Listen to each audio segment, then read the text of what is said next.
Hello and welcome, everybody out there in YouTube, Twitch, and D&D land. I hope you're all having a fantastic day today. Before we jump into the action, don't forget, like, comment, subscribe. All of those things help us out tremendously. If you're interested in supporting our community a little bit further, consider becoming a member here in our YouTube channel. Memberships start at just $2 a month, and you gain access to some really cool emotes. Lastly, if you are interested in joining any of our campaigns, I do have open slots available. This campaign has an open slot. The Sunday early has an open slot, and the Tuesday early has 2 open slots. Be sure to reach out to me and let me know if you're interested in any of them. Now, without further ado, Kaz, tell us what the Hap Hat was last session. This is gonna be fun. So, starting last session, we came back to us in the middle of our time training arc, sequestered away in some tiny little bubble by Cecil and Janice's hands to essentially have a year's worth of training within about 12 hours. We were about halfway through this, but this time Glacius has already left, and strangely, Casimir received a message from Lucian saying that, firstly, don't freak out. Secondly, whenever we come out, we're going to need to have a discussion.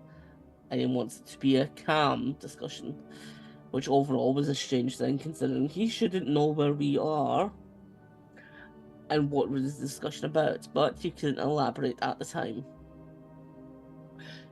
So, several months pass, our training continues, and eventually we leave the time bubble to be met with Lucian and Janice. Both of them present. It seems, as Lucian explains, that he has been informed about the tier of Cecil, and essentially they all have plans for how to use it. And it involves something that Glacius had apparently been working on in the past. Shock, horror, she betrayed the rest of the party. And so Lucian tried to explain the benefits of it as well as he could, as being a trusted ally, and thinking it would come better from himself rather than Glacius, which it absolutely did. However, during the meeting, Janice was keeping a presence over Lucian so that he couldn't explain everything or give full answers. But essentially, they wanted to create a new world where new souls could enter and it wouldn't be governed by the same problems of this universe, supposedly. Essentially, there was a meeting point that was assembled, a different one than they had previously established, now within Torres, which is essentially the heart of the bridge bundles. So immediately that sent alarm bells off for trap.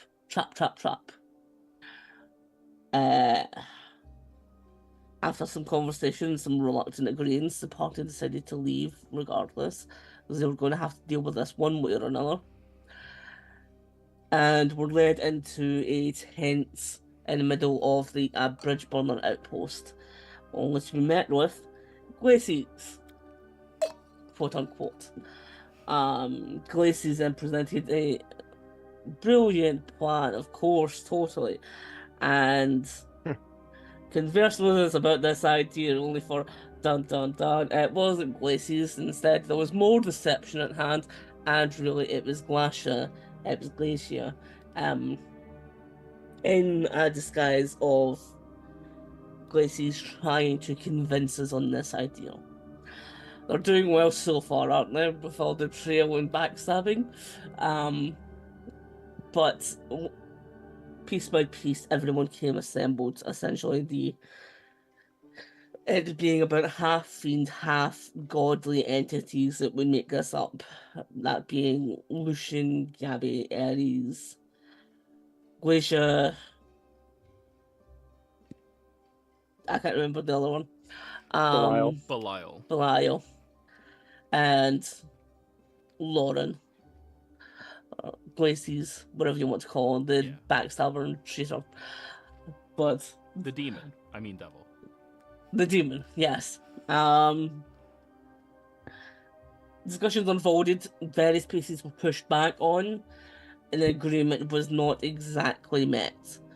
Some things were offered that essentially about how they wanted to abandon this world, but, well, at least accusations were laid about them abandoning this world. But many problems were brought up that this plan was not concrete and so much had still to be worked out. And the scope of what they were trying to do was immense and also wasn't even their actual decision to make. But in the end, no decision was properly made. The discussion's still going on, and it's what kind of where we're going back into. So, tensions have been rising during this conversation, though sides seem to be moving and fluid within all the revelations and all of the openness that is coming out from all of this. Ares looks around the room, a little surprised at everyone. All right. I got something real quick. He snaps his fingers, and you see a massive grill encompasses the desk directly in front of him. And he starts adding some water to it, as it's already piping hot, and grilling up some food.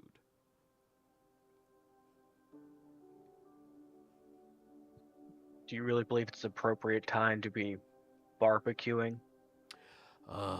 Yeah. Don't worry, it's not gonna get in the way. I'm just gonna make you all a delicious meal, and hopefully that'll keep everyone happy. Kaz, don't worry. I know you don't eat animals. Thank you. Yeah. What I do have is a 38-year aged cleric. Here. And he gestures at the tent as a cleric comes walking in towards you. Yes, that one looks fine, thank you. It's 38 years aged. It's slightly cheesy as well. Don't ask it for jokes. I'll try to ignore that, but maybe you can cover over that. You know, maybe marinate it nicely. He'll pass you salt and pepper. You're the god of cuisine, and this is the best you can do. I'm not marinating my fucking clerics. We stopped doing that 600 years ago when all you mortals decided sacrificing people and eating them was bad. I never said that, to be fair. Yeah, but you were against us sacrificing the goats, so... The god never did any harm. Yeah? Neither did Kenneth. Anyways. Well...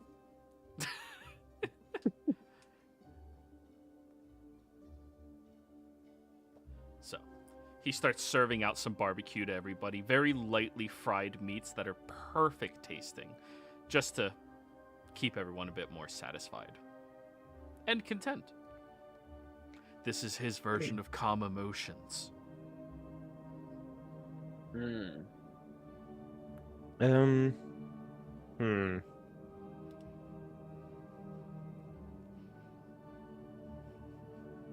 Casimir, if it wasn't her, would you say yes? Do you believe in this plan? Truly? I don't know if it's gonna work. But we can't... If Shar wins against us, what's that mean for everybody else? And this would be a good backup plan. I just find it convenient timing. Don't you? Well, Using Shar as a reason, or... that it's after that she's released. suddenly this all comes about. It is as if it's let's start the end of the universe. And oh look at all the problems that you now can't ignore. I guess we can just make a new one. It's distasteful and cowardly. Do agree the timing isn't great, but by the sounds of it, they couldn't do this without the tear, and she just learned about it. Of course, I've been keeping it a secret for a long time. There's many pictures that I have not revealed because it is not in the best interest for multiple people to know. The demon being one of them. And this proves my point and why. Because as soon as they found it, they betrayed us. They stabbed us in the back, lied to us, even though they'll say that we're not lying by technicality. They betrayed us. And they searched us for their own goals and preach it as it's the only way forward. That they're the only one doing the right thing when really it's their idea, and that their idea is the only thing that can be right in their eyes. Everyone else is wrong. You're right. But do you have a backup plan if we can't stop her? Then everything goes to shit, and things are as it's supposed to be. Look, it's a natural order of things. Things go to shit, you can't avoid it all the time. Things need to die. And they rebirth, they regrow. There is never true demise. Yeah, but mortals cultivate things around them and make them live longer than they're supposed to. And it benefits everybody. That's true. But even if she was to make everyone consume and suffer loss, she would eventually just succumb to the same fate. And then something would grow in its place. So. Well, But I understand. I don't think she's gonna be caring too much when she releases Exium.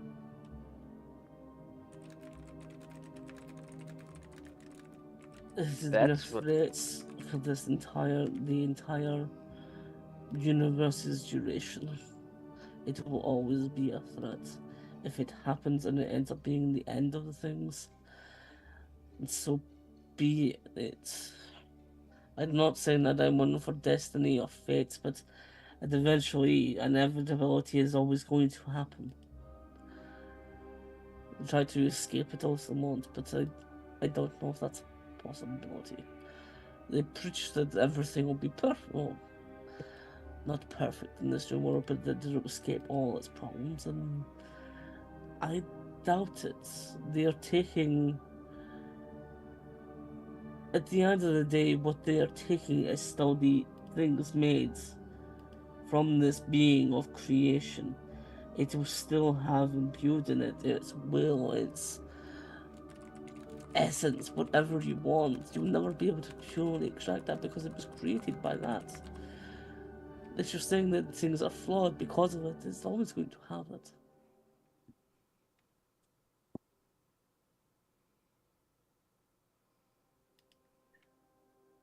I don't know. I just because something's supposed to happen doesn't mean we should let it happen. No. I mean, there's two ways to in the universe in Tundras. All you have to do is stop somebody from saying something or waking up a giant beast. It's If still the on my world's go- to-do if- list to do this. I'm just saying, if everything has to end, why not just go wake him up and don't let the guy reset the timer? Don't give them any ideas. Why do you think I've not mentioned anything about Chandra's? You think they wouldn't go and try it? everything that the demon is involved in ends in death and destruction. Yeah. But I have issues with these agreed upon rules. They don't sit right. It's selective, based on people that I don't even think should be choosing in the first place.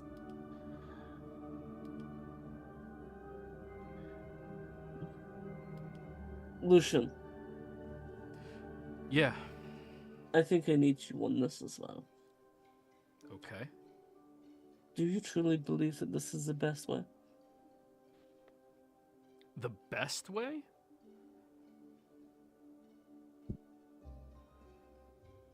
I mean, if I was writing a book and I could choose every single outcome and situation, no, definitely not. But for the circumstance and the situation we've been handed, I don't see a better one. And I'm not really going to be trusting the devils or the demons or any of that, you know? So, you can anticipate a bunch of red tape on all of them.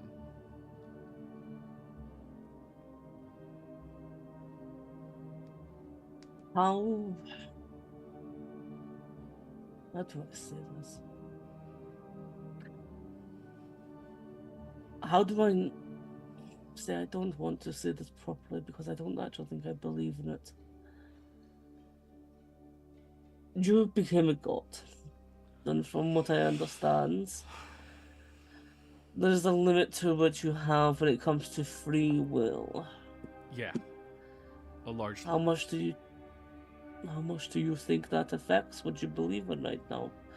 Do you believe it because it's your own opinions, or do you think you believe it because it's what's being impressed upon you by another? My will of thought has not been changed because of how I am.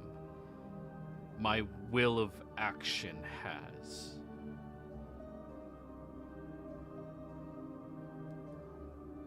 I can't be forced to say something, but I can be forced to not say something. All the things that you're being forced to not say about this. Yes. I thought so. Are they bad?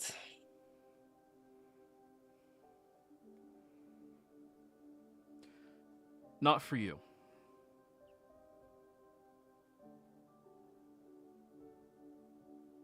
Is it for the good of the people? Absolutely.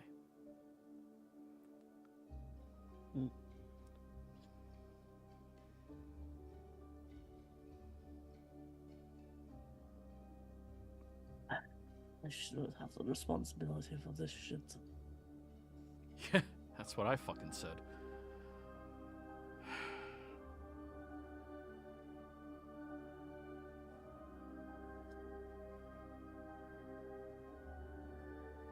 I have some changes.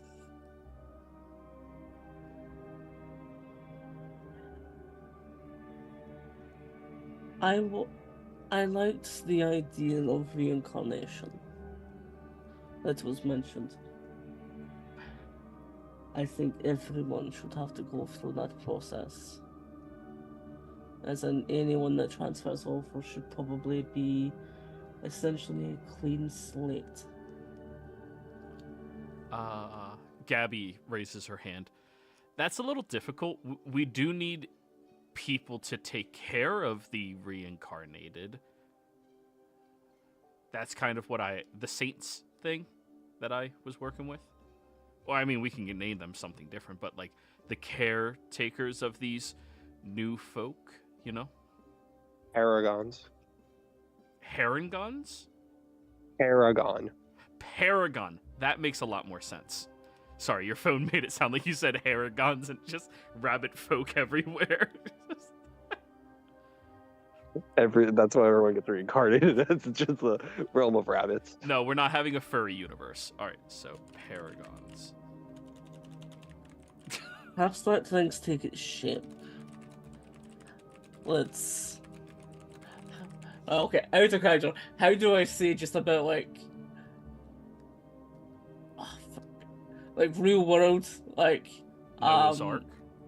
Apes into people. I'm forgetting words right now. I'm sorry, my brain is not working. No animorphs? No, like how Druids? we were descended from like animals and stuff like that, and No apes. evolution. Evolution. Yes, I'm thinking like essentially like that. So in Like the allow things lore of this universe, Kaz will be I aware know. of this. Okay. There was the first races, and then they changed and altered as a say-so accommodated what they asked for. Yes, there's no way for me to try and put. There's no concept of this. Fuck.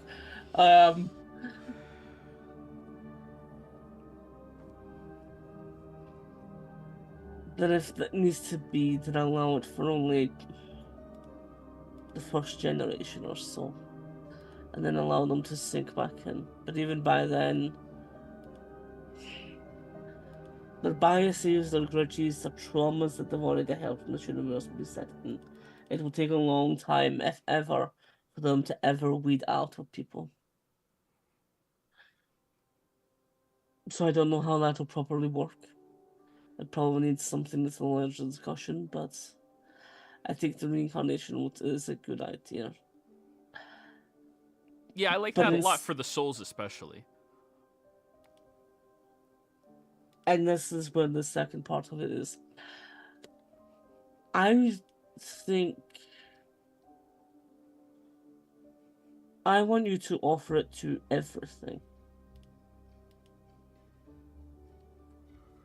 Absolutely not. No, we're not bringing more devils in here. Or gods.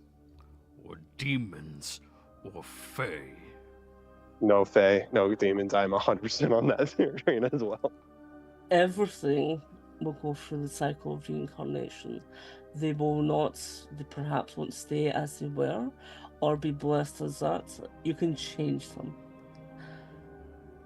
But right now you're also denying everyone that is cursed. You can, with the power to create a universe, you can remove such curses. You do not seek for undead. You do not seek for angels or fiends, but those are also created or whatever. If they do not have a soul, create one for them. Allow them to encounter the reincarnation and go through the same cycles. They do not need to be a fiend, they could change into something else. The issue with this is fae break magic. That's one big glaring issue, meaning if I send a fae in there and I want to reincarnate it, it can just change how the spell works. 2, taking abyssal creatures through a portal where we're making this universe, we're not remaking the souls. People that are these people that are going through this portal are literally just walking from one area to another. We're not changing them, we're making the universe itself. It would require them to already be there for us to change them. Those that are in the image of Exium cannot be trusted in this universe, or else we are opening up a connection to it. Fae, undead, Fae and demons are associated with it. The discontent towards undead, we're already offering the souls. No big harshment there. Undead used to have souls, some of them still do, depending how young they are. Shouldn't be that big of an issue. Was my thought when it came to undead. There is plenty of my kind that are not dead by choice. Such things were forced upon them. Yes, they will be rebuilt as low-born mortal beings. Is that favorable with you, Glacies? The reason I said no undead is because we experienced in the Abyss cities of vampires that just kept people hostage and used them as blood sacks, as I think Mariani so lightly put it. I do not agree with the idea of presenting an infection, and that's how I see this, some sort of disease coming in and creating it. It's the idea of when gnomes came to Zodiac. How did that turn out? Oh, no gnomes. Heavens, no gnomes. But- All creatures. But what I'm saying is, undead, before they become the shell or the husk of what they currently are, they had souls. We allowed their souls in, even if we don't allow the husk. The soul was once mortal, and allowing it to be reborn as a soul, I don't think that's so bad. The husk, never. And I don't see what the issue is. If it's the soul itself, but usually that's separated. That's in the Shadowfell. I am attempting to do a very reasonable thing to establish that certain people of a lower intelligence score may not be capable of comprehending specifically what I am trying to express or what they are specifically asking for. I'm trying to elevate their consciousness without drawing attention or ire from them. Glacies, you understand. She's explaining it for the stupid people. Sorry, Cass. Oh, good. Oh, yeah. Oh, when you're not the stupid people. You understand. No, I completely what forgot she to said. Yeah. I forgot to present her to like 10 minutes ago. Cass, create phenomenal otherworldly marinated meats with my book. Use an epic spell slot to boost its potency. Otherworldly meats. Oh, that is a disturbing thing that you can do. Okay, yeah, you do. But is that amendable for everyone? Or, sorry, acceptable? If it's just the soul, it's fine. Yeah. Casimir?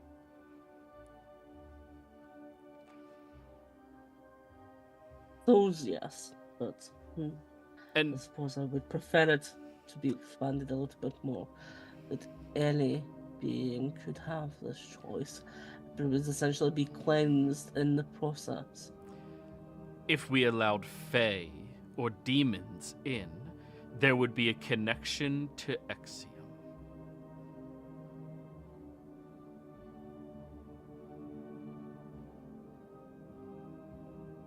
How deep? What'd you say? Here's how deeply. Some Depends on the essence individual. of them, Continue. they are a being of destruction. So there has to be some essence of them that is still of creation. They cannot fully be manifested out of destruction, otherwise it is not destruction at all. Exium is destruction and chaos. You can manifest things out of pure chaos.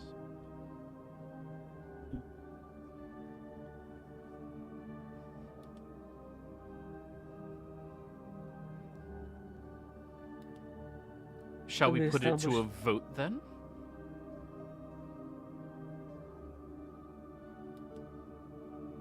And we include your companions in said vote.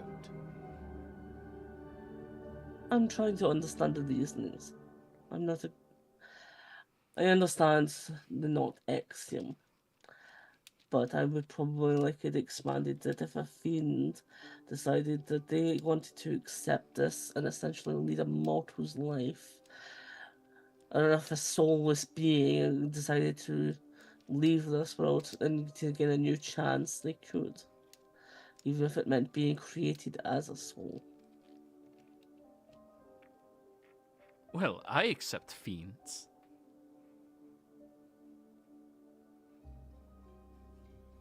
Not We that said they no would be immortals. fiends. That they would go through the process of reincarnation, turning into a blank slate. Right. So instead of them being a fiend, they would be a tiefling.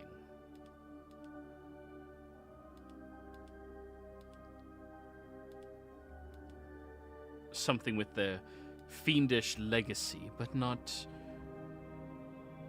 the Why do nature souls of need them. to be tied to that? Oh, I'm just trying to create a, for instance, to understand. If a soul is going through the process of reincarnation, at least as I have understood it, it could be a tiefling in one lifetime, a human in another, and then an orc in a third.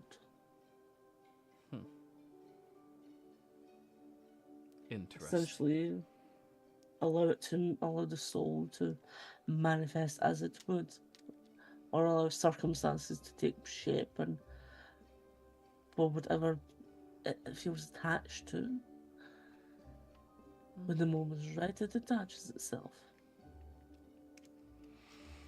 Blank slates that then shape and form. Whatever. Exactly.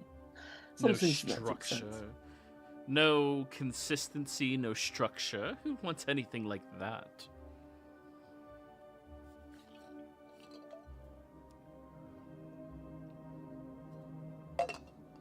You still sound rather boring, at least this way it might be a little bit more interesting.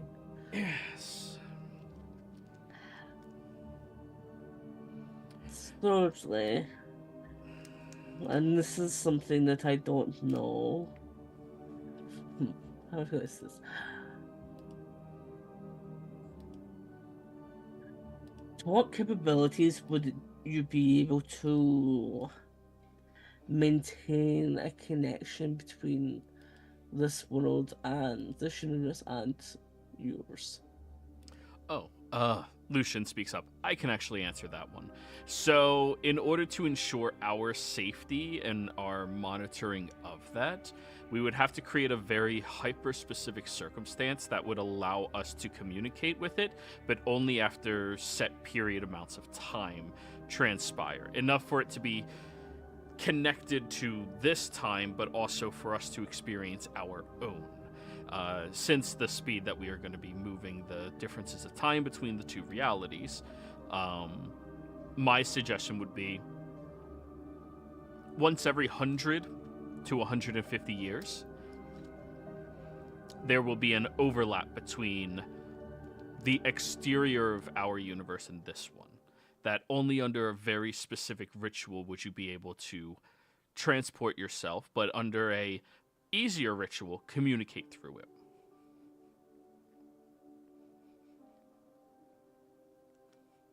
Might I offer another view that I don't know if it would be possible, but something that wouldn't make it just a one-off or a highly ritualistic thing that would need to occur. Okay. This is again from my understanding.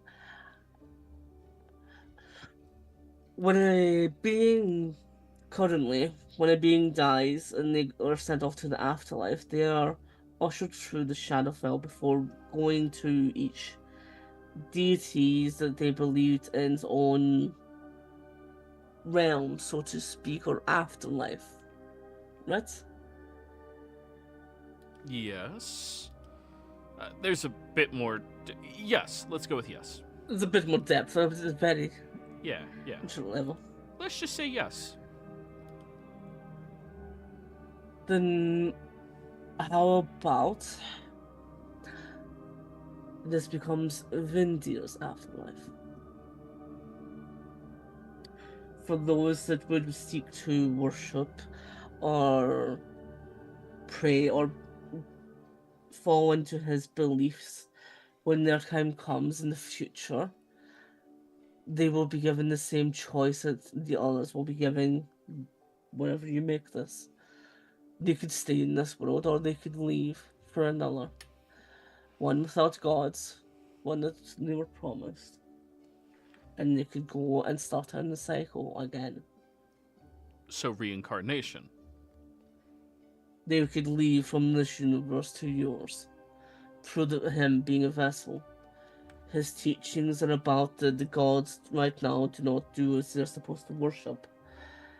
And right now, and that is the vessel right now, and perhaps if we manage to fix things here, it may change, but he could still be the crux and the anchor point that would allow, as a god, his teachings are the same, more or less. It would be possible, but only if it was still a setup of they would wait for a specific amount of time before they come through. Setting up any entrance into this universe is counterproductive to what we're trying to do. The point of it is to not allow greater beings or creatures of greater power through.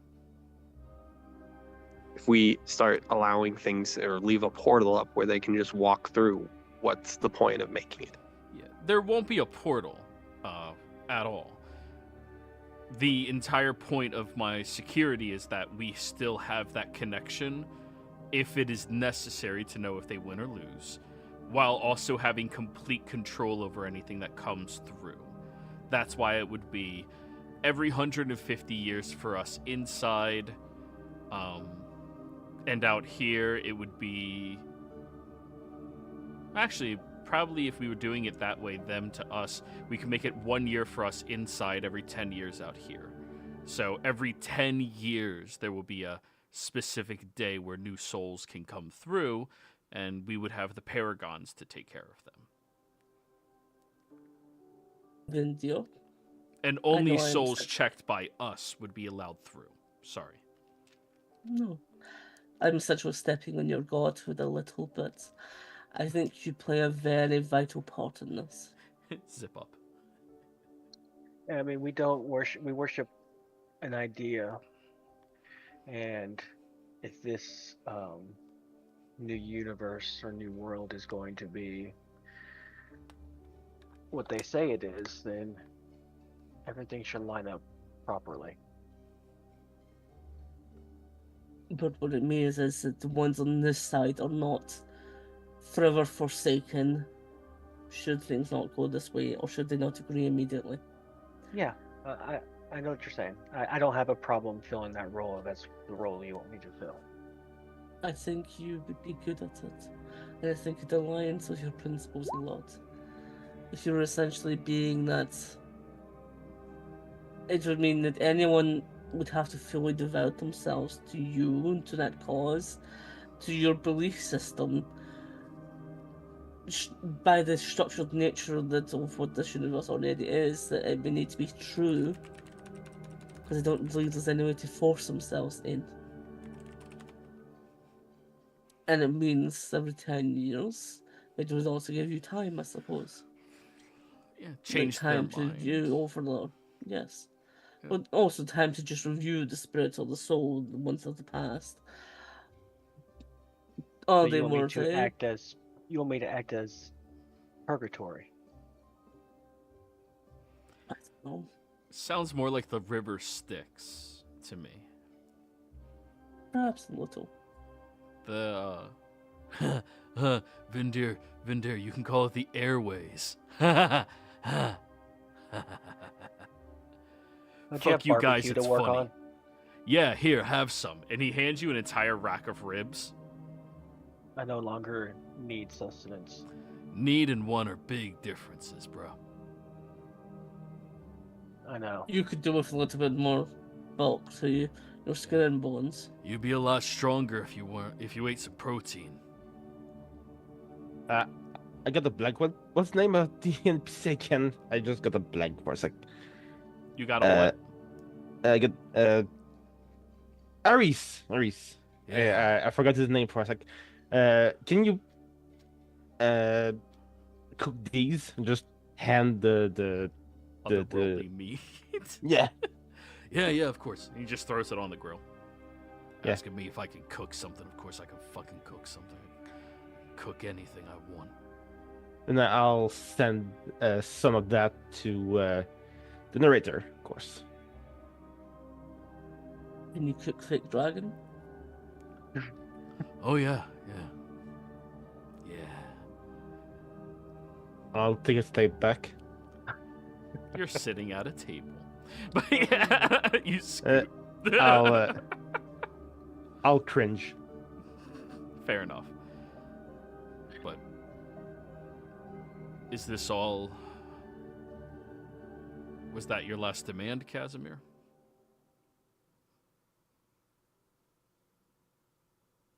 Essentially, I'm just trying to think of ways to make it better and make it so that it's not so shitty that you're abandoning this universe. I know it's hopes. No one should live past 100. I agree. No, What? that's a stupid. Ah, Coming from the elf, I'm an elf. That's like a nap for me. If you can't accomplish your goals in less than 100 years, you're lazy. Most elves are lazy. I worry that longevity might be something people are going to seek for power. That did also lead to the Great Crusades where all the elves were hunted and killed. Yeah. I'm not opposed to it, but we'll get into the nitty-gritty of it. Kaz? Any other demands? I think that's stupid. What was it? It's like of that part. There's something else, but I can't fucking remember now. Check your notes. This was all mental thoughts during a week. I don't write any of this down. I never do. Bro. Brett. I want to hear it. Almost nobody takes down notes. I do take down notes, but I don't take it down during the week. Yeah. I take them down in session.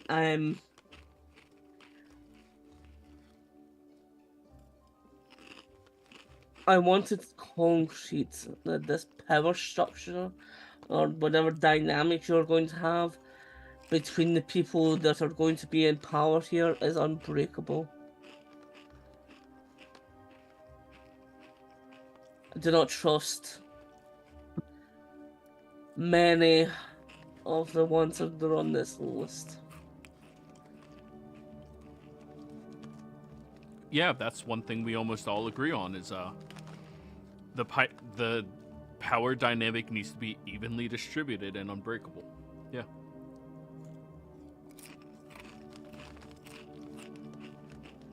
That was actually Glacey's suggestion, like her number one thing. Yeah, she said that until she stabs you in the back. She wouldn't do that to me.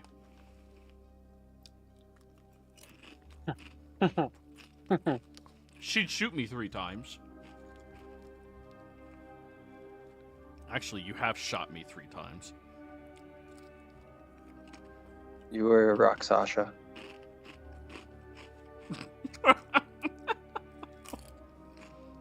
Lucian, trust none of them. I only trust people who earn it. Do you trust me? No. Fuck no. I trust your intelligence. I don't trust you. Fair point. I mildly trust your occasional competence. And very second and trust that you'll take a lot of hits. And you won't die easily.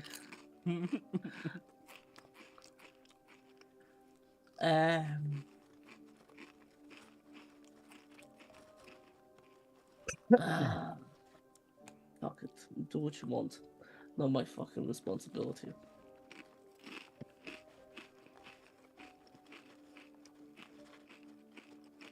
So you're handing it over? Throw it at her. Lucian.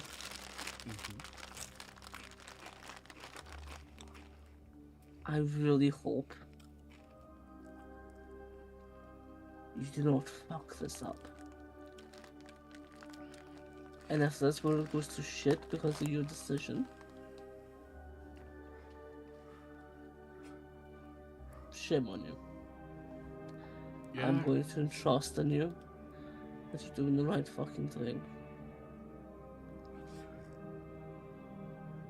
And it's probably a stupid decision.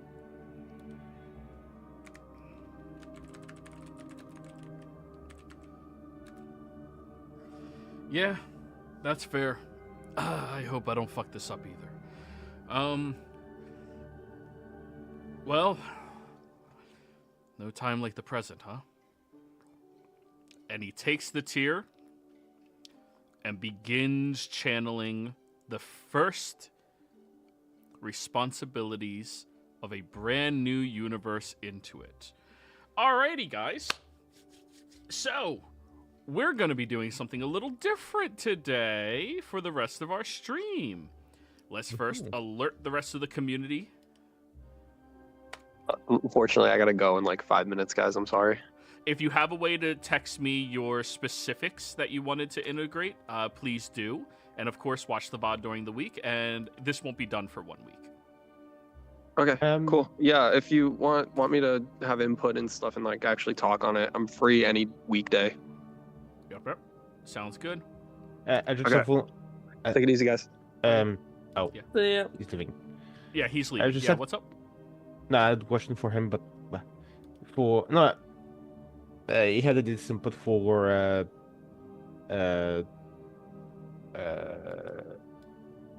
Liara so I can poke Liara to make the Dwarven Steel. He said pay her or something. It'll work. Pay Liara for Dwarven Steel. That's Yeah, what you're saying? Yeah, to make Dwarven Steel with my gold. So we can give it to her. Yeah, that's fine. Yeah.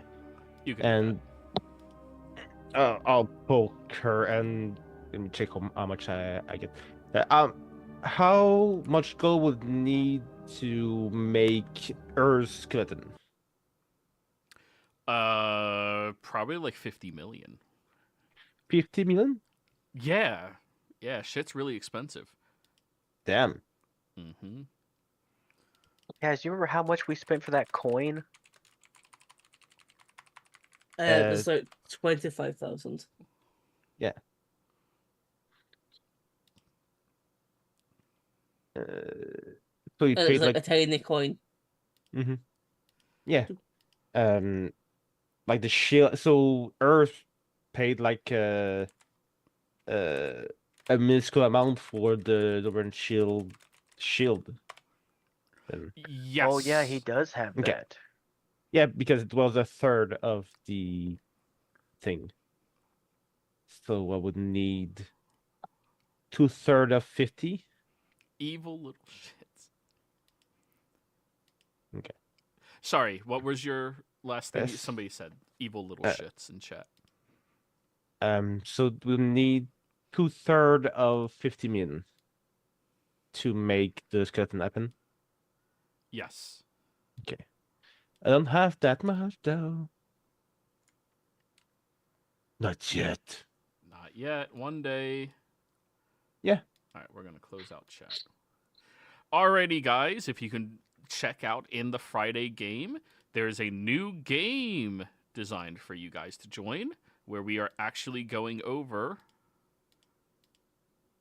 a whole new world. Where? I posted it in the Friday chat in Okay. Discord. Okay. Yep. Yeah. Video display names only. Dice options. Enable 3D dice. Automatically roll 3D dice. Alrighty, guys. This is going to be a community-driven thing. Hey, Monk. I see you in chat. How you doing, buddy? Do do do do do do do do.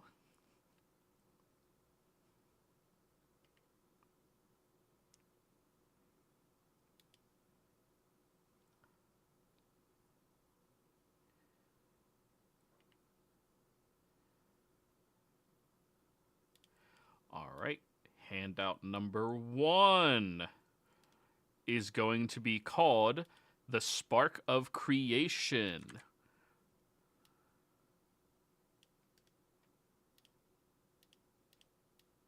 Who wants the Spark of Creation handout?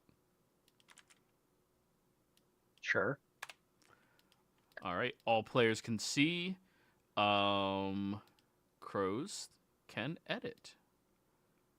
So there's the first handout for you. This is going to be the way that we are working on this. I have 10 different handouts for basic information that I'm going to be obtaining for each of you to utilize. Inside of these handouts has specifics that you are going to be in charge of deciding, but we are discussing as a group what we are doing with all of it, right? So whereas you will be the ultimate decision maker of handout number 1, you will have to listen to everybody. Second handout, Shaping the World. Who's interested in that one? Hello, Monk. Nobody wants Shaping the World? Fine. That'll be wholly my... Oh, yeah. Okay, I guess I can do that as well. I'll keep the tabs on it. Guys, you're going to have to pick up other ones as well. Yeah. Give us all the options, like, well, one by one, so we know what ones to agree to. Like, give us all the handouts. Fair. All right, I'm working on it. All right, handout number 3. Yeah, that's actually the smarter way for us to do that. Is going to be Life and People. All players can see. Not all players can edit. Handout number 4. Sorry, I'm doing this now because I had to bring it all over from one of my legacy games. That's fine. Oh, good. Because we are not using legacy anymore. That shit sucks.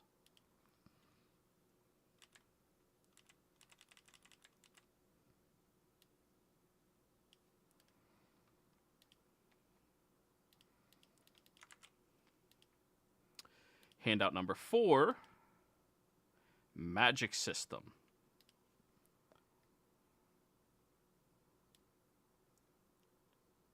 Handout number 5. Magic points. No. Divinity and Worship.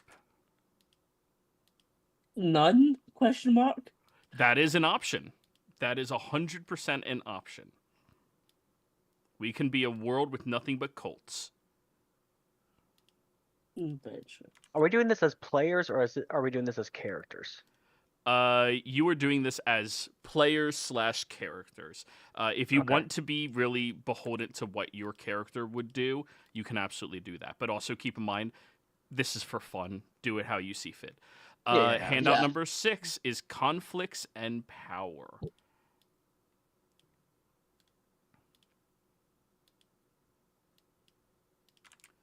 Handout number 7 is Other Worlds and Afterlife.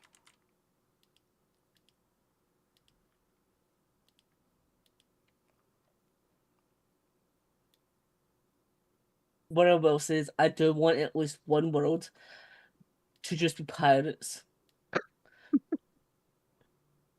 Like, I want it to just be everything as all pirates, as adventuring in the sea, exploring for lost treasure. Everyone is blah blah blah, and yeah, full pirate world.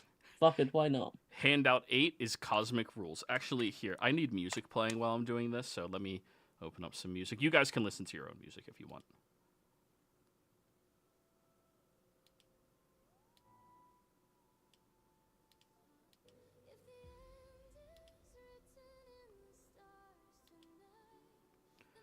All right, there we go. So Cosmic Rules, that is a much more in-depth and complex one. Hey, Goose!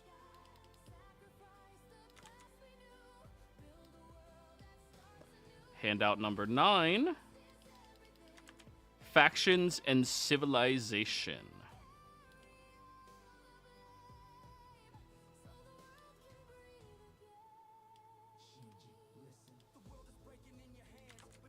And handout number 10 is going to be my responsibility no matter what. Final Merge Event.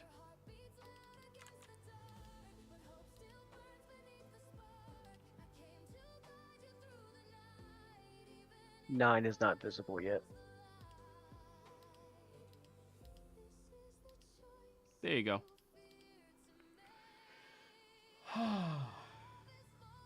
First thing taken from the magicians: if a mortal kills a god, magic gets turned off, though there is a back door to turn it back on. Sorcerers keep theirs as they are magical creatures. That's an idea. Do we really want to call sorcerers magical creatures, though, for rule's sake? That's fair. Dispel magic. No!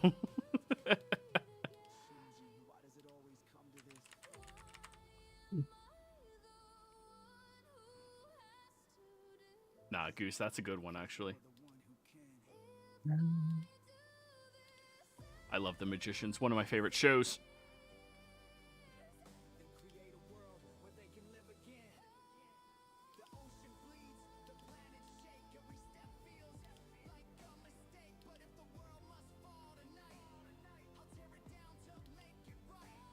I already got my core truth. Okay, which handout did you want? No, I meant in mechanics. Oh, you're taking mechanics? No, each player choose one core truth What? in mechanics. In the What handout? Handout 1, Spark of Creation. Yes. First, before we do that, we want everyone to be the ultimate decider of a handout. Okay. I'll take Magic Systems. You'll take magic systems? Okay. Yes. But Cool. it's fucked. The reason why magic's fucked up is because of Ella, and now we're letting her have free reign. Monk, is there a set theme or general idea for this new world? To be determined. 80s. Listen, we already have Pirates. pirates. The whole world is pirates. Pirates. We are Yep. building One Piece in D&D. Yes. No, Is that why? That might be why it's on my mind, because I did just watch it a couple of days ago. no spoilers. I canceled my Netflix. I'm waiting for all of it to be out. Nothing. Won't say anything. Good. That's all I'll say. All right, so Ella Wynn has handout number 4. Jeff has 1 and 2. I'll take 5 as well. If no one else wants to do that one. Sounds good. I'll take whatever. It doesn't mean I'll have the answers to them, but I'll take whatever. Because I know why I want a good amount of input in this. Yeah, absolutely. Oh. 80s Obijima.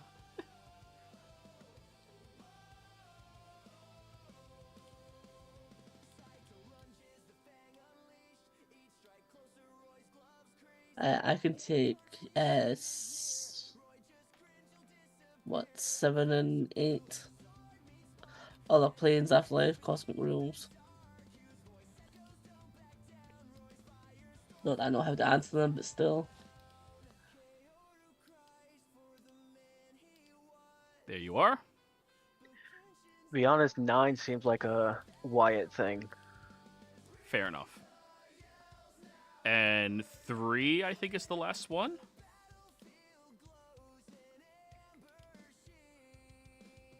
Life and People. Yeah, that one can stay open-ended. Yeah. Alrighty. So, because of the specific ones people have asked for, Ryan, I'll keep you in mind. Thank you. Spoiler warning, One Piece has pirates in it. I will ban you if you spoil anything in my community. I will kick you the fuck out. Don't think I won't. I've done it before.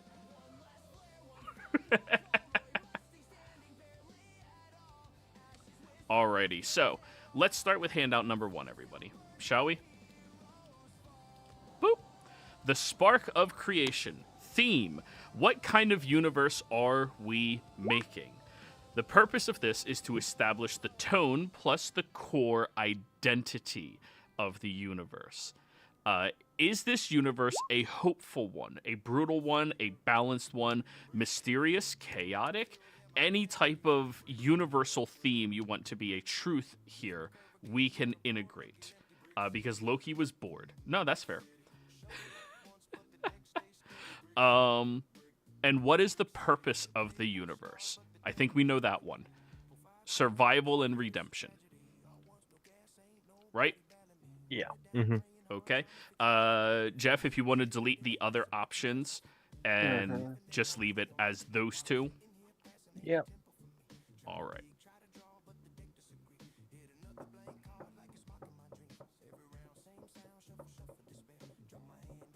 So, what are we doing with the universe? Are we making it a hopeful one, a balanced one, any other, like, pirate one, I guess?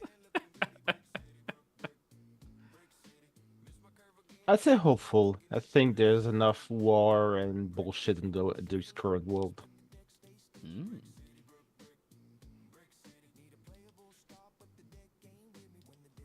Okay. Yeah. Yeah, I agree with that as well. All It's supposed to be a new beginning, one that is not going to be as war-filled as what this one's supposed to be. So I assume it will begin hopeful. Sure.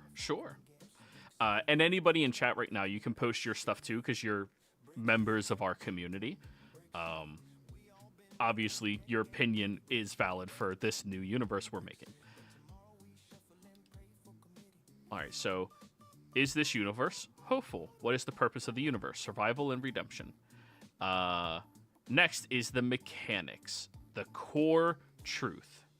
You choose a core truth of this universe, and that is a fundamental law, a fundamental truth that applies to this universe.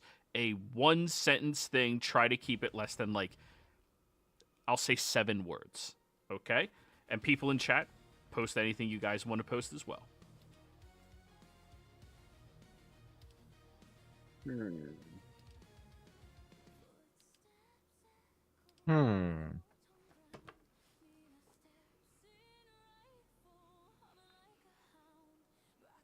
So, when I made Zodiac, just as a for instance for you all, one of the core truths of the world was the siblings rivaled and warred. That was a truth of the world no matter what was happening. The siblings would aspire to war. They would aspire to rivalries with one another. Another one I wrote was that death was meaningful. It was an absolution to the world, which is why it was nearly impossible to bring people back to life. Redemption can always be possible. All right. Legends never die. Always sounds cool.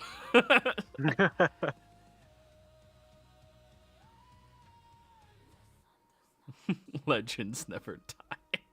Yes, give me a bardic world. 80s theme. Society changes when real magic is discovered, and now the world has to learn to manage it properly. You play in the 80s game. Stop. The door is always open, but you start from nothing. Yes, capitalism. Let's make one of the rules no.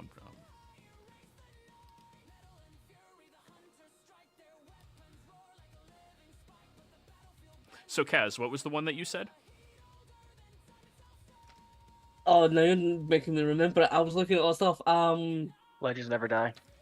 No, it was not that one. Redemption can always be possible.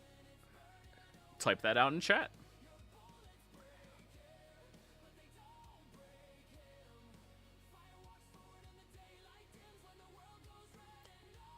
Like the Roll20 chat. Yeah.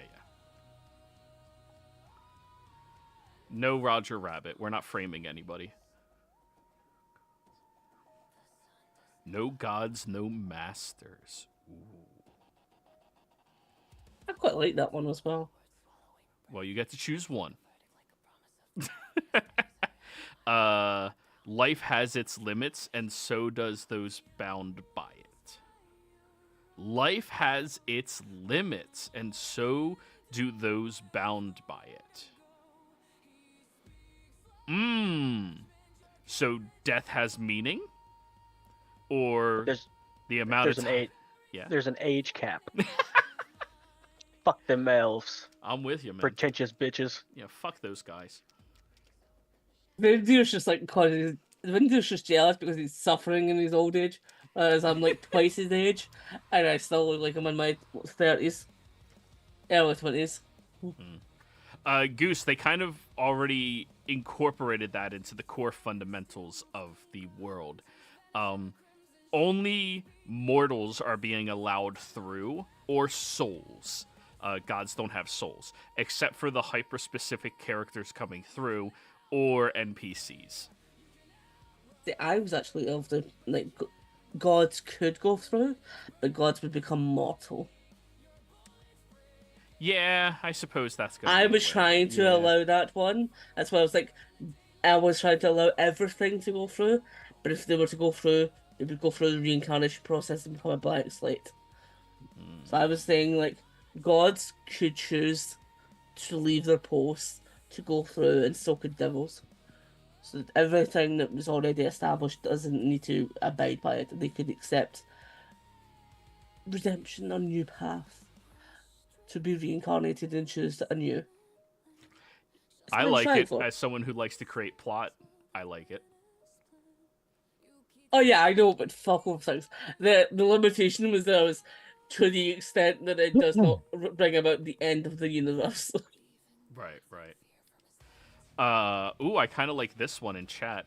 The world is hopeful. So wait, every life is equal in value, especially when the tax man comes to town. That's a little long, but every life is equal in value. Who said that? That was Wild. He plays no in the taxes. No taxes. Yes, communist society. Let's go. Wait. No taxes means no, that's late stage capitalism. Yeah, that's a capitalist society. Let's go. I'll root regardless. Don't worry, guys. This is not Dimension 20. We don't just say capitalism is the enemy. Though it could be, and it often is. Karma is real. Elowen, you want that to be a fundamental rule and mechanic of the universe? If you do evil shit will come to you. I like it. I like it. Vendir, would you mind adding there too? Happened. Oh, you just need to hit save. Yeah. I'm putting him in as we know. Do we want to put life as equal? I think I can integrate that one as the one community decision. I like that one the most out of all of these. Every life here. And it's equal in value. Doesn't mean it's always equal, but it's equal in its value. Yep, there are going to be paragons of this world. Paragons are the caretakers for the first generation. Everyone else coming through is going to be reincarnated. Magic always demands a cost. Fate can be rewritten. The strong shape reality. New body. So if you get revivified, you're a level, 5-year-old character. Oh god, it's gonna be a lot of Melissas running around. I never said that. Like, Oh, someone else. Too put far, it. too It's far. funny. There's just a town full of evil children.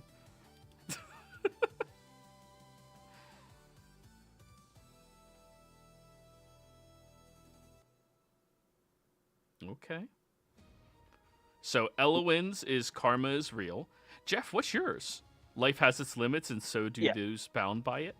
Yep. Okay. Now, I will be ultimately interpreting these as I see fit. You can remove the example ones as well. I know I'm getting ahead a bit, but I just want to post this one.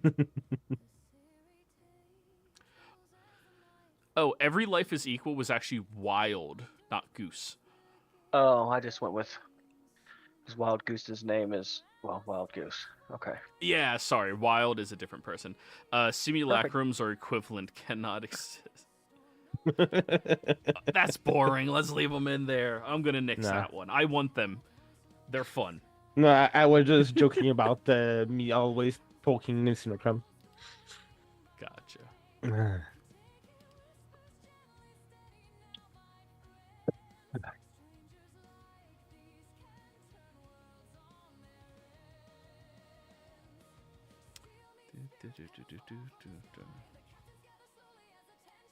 Is that everything for the first one? Yep, I'm just getting us our first map out.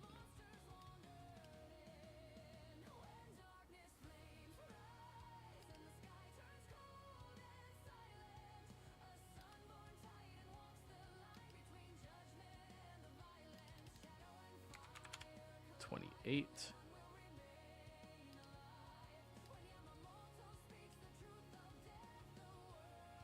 Alrighty, that's the base map. This is probably not going to lock into what we're using. This is just something I have available. Mm-hmm. Alrighty, handout 1 done. Oh, you got one? Go ahead and type it. We might decide over it. But wild, good job. Number 2, shaping the world. So, how many continents do we want? Between 1 and 9. Or if we want any unique geography to it. 7. The dice tell the story. Alrighty, 7. Go ahead and edit that. Yep. And what are the different continents' terrain types? This is also going to be a much more in-depth one.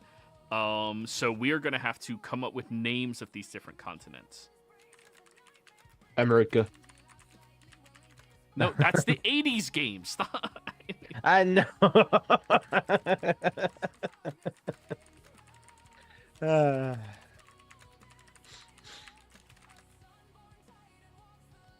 All right, so going back to the Spark of Creation. Oh, okay. No, I'm using that as a reference point for trying to figure out names.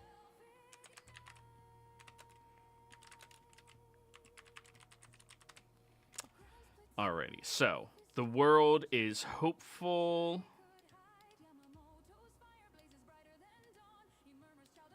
It is based out of survival and redemption.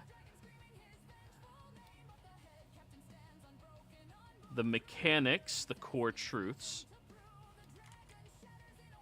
All of this has to be considered when we are working on it.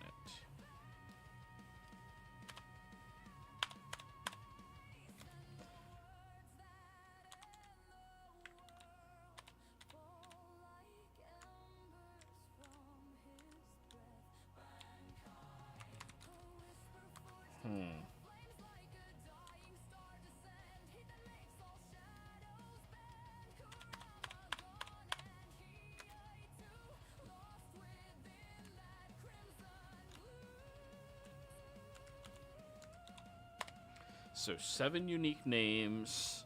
Redemption can always be possible. Life has its limits, and so do those bound by it. Karma is real, and every life is equal in value.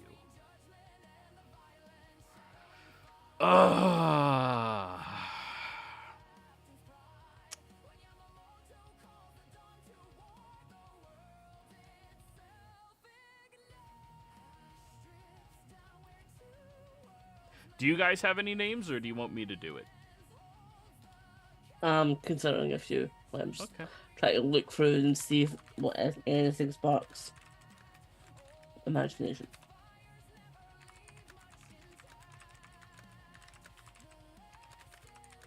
Sorry, I'm writing down stuff. What are we coming up names for? The 7 new continents.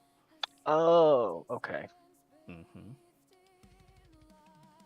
And I like to associate it more with what the theme of the world is itself. Well, we could have like when the continents just be like a shit ton of like small islands, call it like Pirate Lantia, and Casimir can have his little pirates area.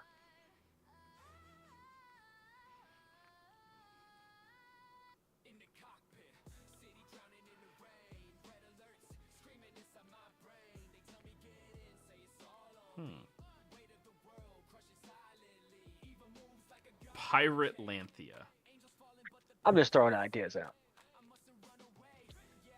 Trying to clean up the dead air. The One Piece. It's One Piece land. Call it the One Piece. Is it easier to think of the world name first and then go down to like continents? It could be. Only if we want to keep it like all symmetrical for the theme of name, relationship towards it. I mean, yeah, I suppose then it doesn't matter because realistically, it's just like, what do you want the cities to be? Because like getting a theming of them probably helps. So, what do you want each city to be? Or each continent to be? Sorry, rather than city. Like. So, we definitely want one that is going to be pirate theme. Yes. I'm all for the pirates. So, a set of wide-spread islands where treasure surfaces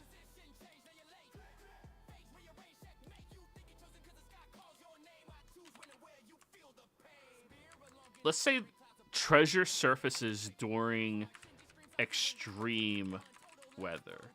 It leads to pirates and explorers seeking this place as their home and chance at riches.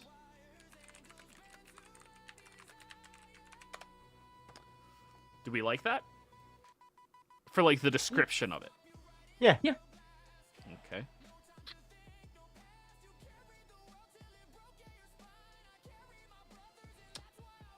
Alrighty. So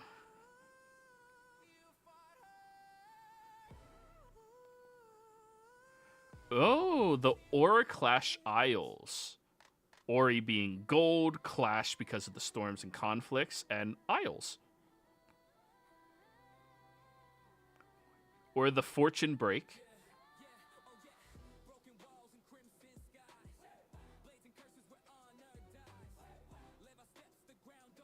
The Guild Drift Archipelago. That's a I like mouthful. archipelago. I think I like that part. Just trying to think of the other. Fortune's Archipelago.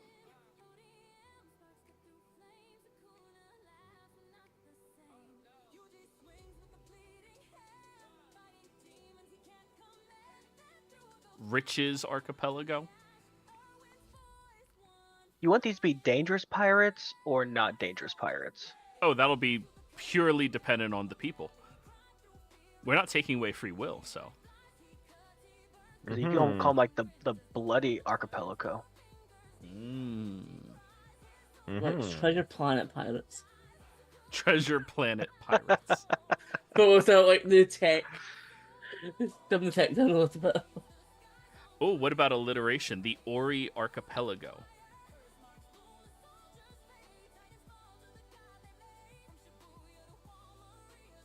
Goldfall Archipelago. I don't like ones that are like too precise. I like leaning into. I'm trying to think of ones that are in like Greek and Latin and stuff like that. I'm trying to think of a specific word than that. That's why I used Ori, but okay. No, that's legit. Huh. What's riches in French? Riches?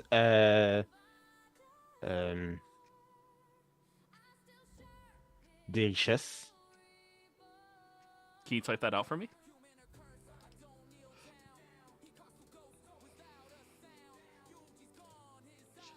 Okay, yeah, that's too on the nose. It's like they're all romantic languages, god damn it. It's almost like we have too much French influence in English.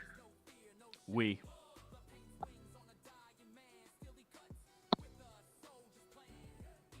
Oh, baguette croissant. The crescent croissant.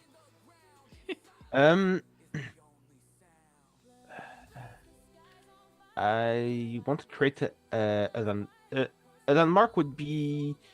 What would be a landmark? Type that for me. What would be a landmark? A landmark within this. No, each player create a landmark. Oh yeah, a landmark, like a unique feature to it. It could be like a major city, or it could be like a mountain, or like Stonehenge. Just a landmark, something that stands out, that points and makes you go, that is there. Like that is something significant for some reason. Okay. I want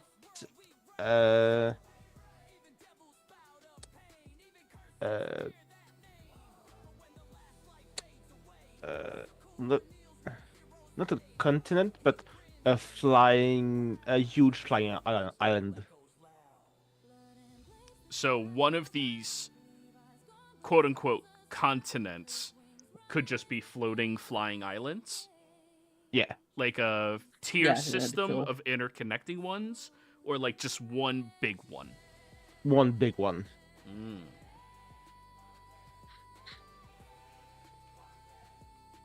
Okay. Something. I'm just going to copy and paste archipelago because I cannot possibly spell that. Something archipelago. And a singular floating island. Now tell me about this floating island. Is it fixed in one location? Does it travel around? I was just thinking of something. The people on the island think the world is flat because, like, the world ends at some point. So it's that high up that people think it's flat. Yeah. They don't see the ground. Like, it's that high. Flatteners. Yeah, they don't know any better. That would actually be very funny. Okay. Mhm. All right, flat earthers. We like it. We like flat earthers, chat. Has, can you Smelium is Okay. Smelia. Smelia Archipelago. So Smelium is a treasure or valuable item in Latin. It is a rarely used word. So I was like, I don't kind of mind that. Shorten that a little bit, so it's just Smelia Archipelago. Gives it some cultural flair. All right, and then I'll add in my description. A set of widespread islands where treasures surfaces during extreme weather. It leads to pirates and explorers seeking this place as their home and chance at riches. There you go. If you could put that in for the first one.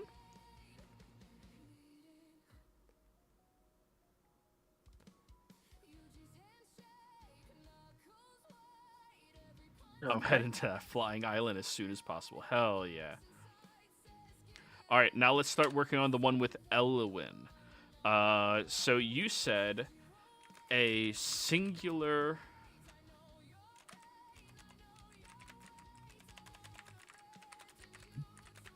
Singular floating...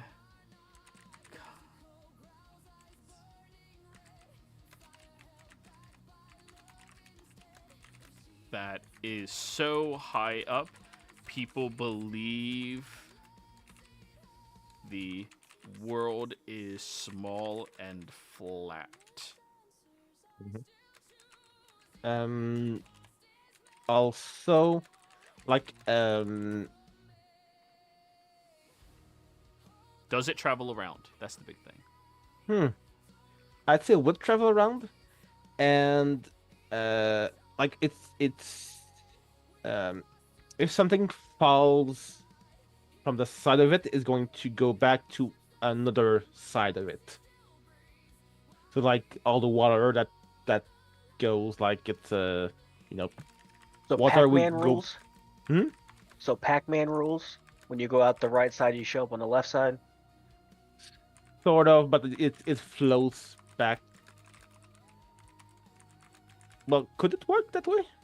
The Pac-Man world? Technically, yeah. Why not? It's a magical why fantasy not? world. So anything that falls off the one, One side will go back to another side. shows up at the opposite side or random side. Random side. Random side of A lot. It makes the if it goes like opposite side, like people can be like, oh, it works that way. Oh, but if it goes like a random place, like you never, It's pure chaos. yeah, Okay. split the party. It becomes real. Guys, we have to escape this dragon. Everyone jump! Scattered to the winds. Alrighty, so it is a singular floating continent, smaller one, that is so high up people believe the world is small and flat. It does travel around, floating around, doing its own stuff. What goes up must come back down. Anything that falls off one side shows up at a random side of the island. Okay. This is interesting. What language did you utilize for Semelia?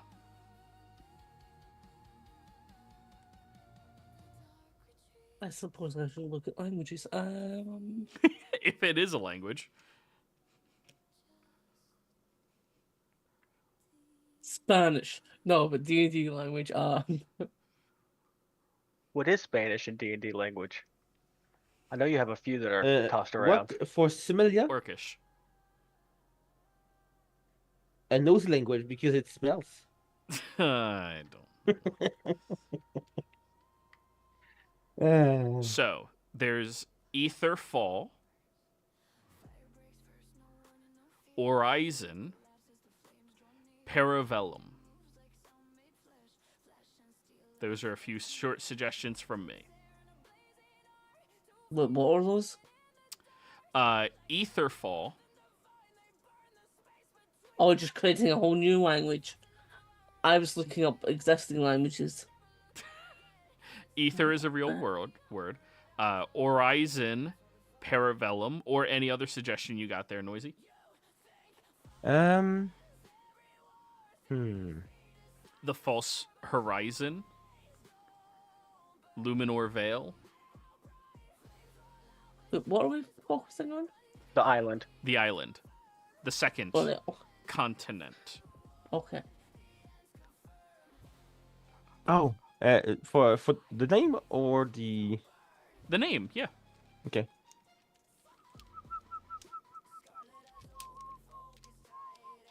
I just thought of the something about that island. It has a small moon. It has its own small moon. Yeah. It just sounds like its own world, not a Yeah. continent. Well, that's what they think. Yeah. It's not true, but they think it all right. Yeah.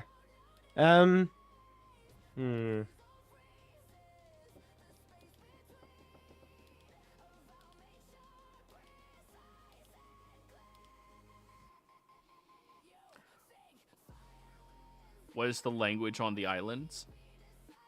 Good question. Different name for it when everyone else that discovers it later on. Oh yeah, 100%. The name of the island based off of the natives is going to be a different name than the name for everyone who doesn't live there natively. Perhaps the Looping Crown. Huh. That's nice. Yeah.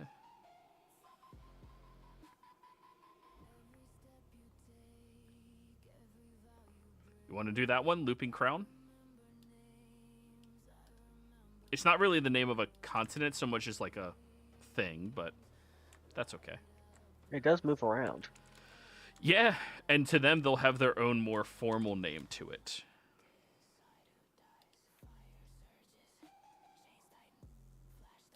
I actually have a name for the island for the natives. Yeah? Tulia. Tulia. Yeah. Oh, okay. From Final Fantasy 11, it's the island of the gods where they are trying to open a realm to the gods. All right, do we like all this? Tulia, aka the Looping Crown. Obviously, put a space after aka. A singular floating continent, smaller one, that is so high up people believe the world is flat, small and flat. It does travel around. Anything that falls off the one side shows up at a random side of the island. Also, small moon. Also, small moon for itself. Sure, it also has a small moon.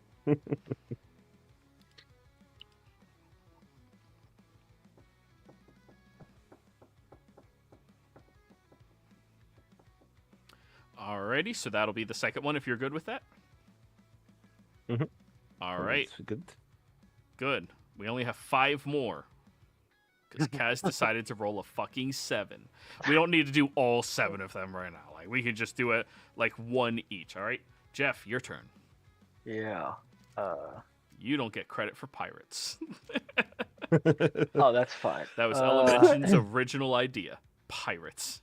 I know. Yeah, That's, yeah. that's why I was bringing it back just in case he forgot. You know. Yeah. Crap. I thought we'd have land masses by now. I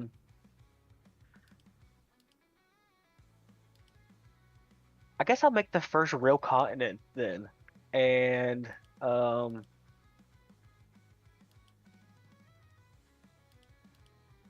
let's just say it's very plains on both on this continent, but right down the middle it is split by very with a mountain range with very tall peaks and very shallow valleys.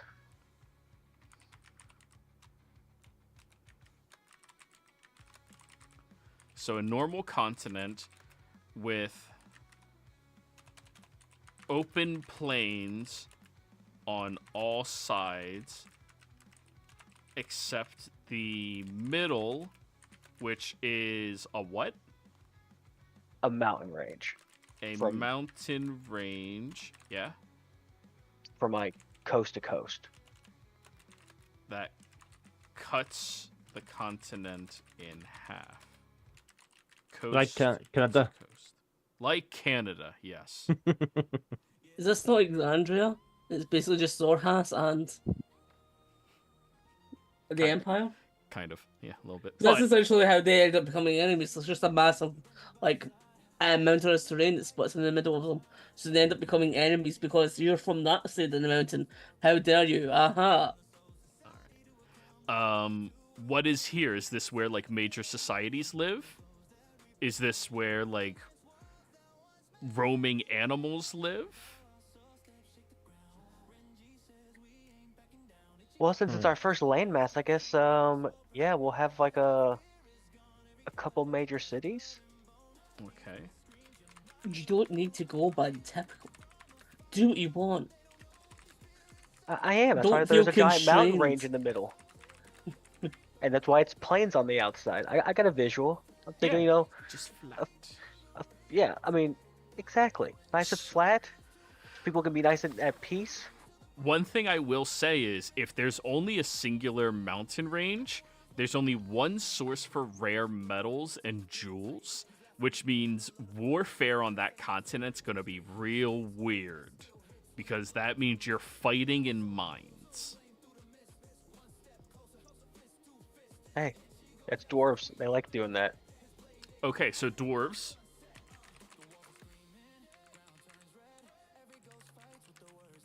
Majority Dwarven society. At least in the mountains, yeah. Near and in the mountains.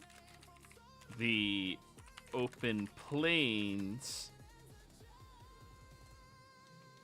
are majority. What race do we want to give the open plains to? I was thinking like a mixed race of just pretty much anything, and it's a lot of like people. What kind of thinking like people are migrating in, and that's where they just start farming, making small settlements, stuff like that. So it's just like basically a giant refugee camp in the very beginning. Okay, a starting zone. Yeah, basically. I Level played 1 zone. survival games. Yeah. Alrighty. Easier living. Okay.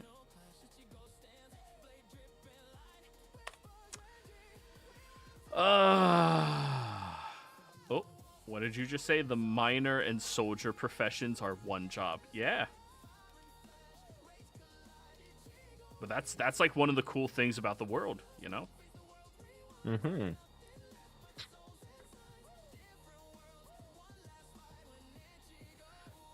Ooh, Cardoon. Dwarven for stone that endures.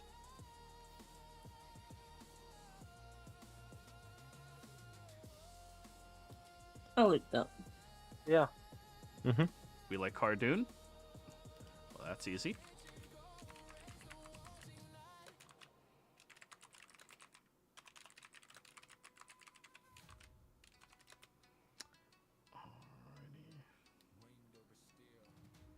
The only place to mine Dwarven steel.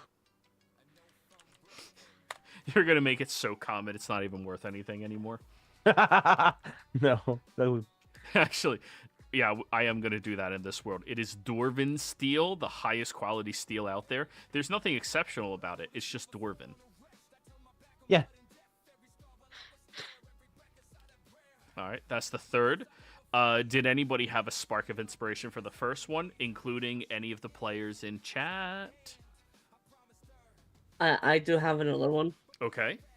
What do you got for me? It is not original, and it is not so far different from my first. But Atlantis. So I want an underwater civilization as well. So while pirates and everything, yes. But also I think you need to have an underwater civilization. But there was a new book that I've seen come out that actually did have a lot of races that looked very cool for it.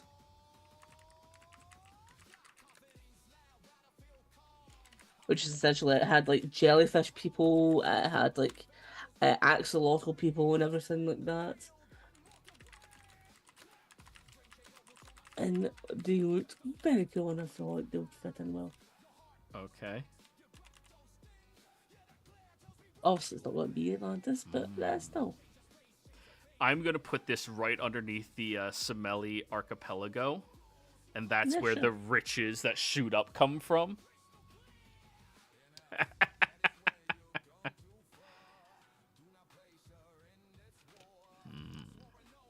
Mithril and adamantium are common. Iron and copper is so rare as mithril or adamantium in any other world. Ooh. Pelagian. Valathis. For what is this? For that fourth world that you're talking about. Continent. Atlantis. Aquarius. Yeah, that works.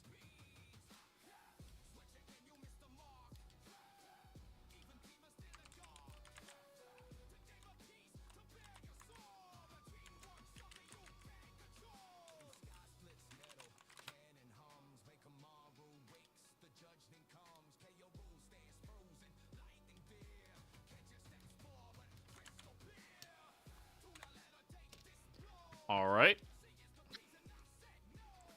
Make a copper coin. We aren't on to currency yet, Goose.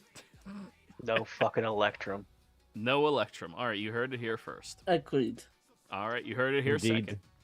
Sorry, Wyatt, if you're watching this, Electrum. a few days later. Yep, no Electrum. Electrum is And the copper. rarest coin. It serves zero purpose and is not even aesthetically pleasing. No more pennies, Isla.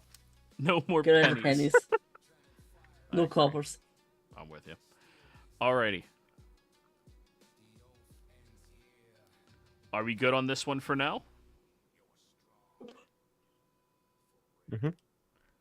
All right, can you update? Oh, you have been. Thank you. Oh, just gotta put the last one in. Oh, and I'll expand on these much more greatly. If you guys have any ideas, you can just, expand on it yourselves as well. Alrighty. Then that is the second handout done. Life and people. Nobody picked that one, so it's going to be me. It's gotta be me.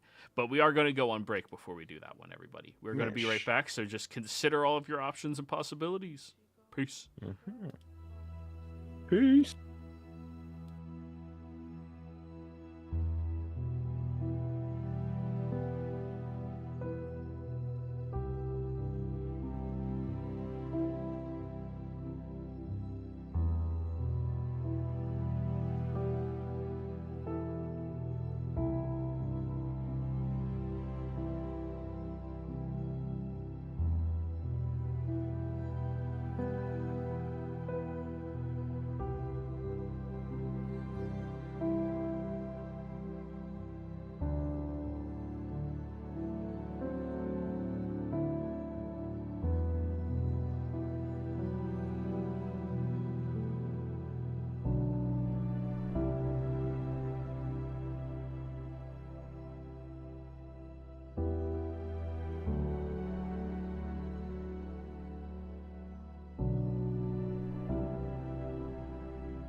Mhm. Hey guys, I'm back. And I'm back Welcome too. I back. just got By back no a second means do ago. you guys need to be. Okay, cool.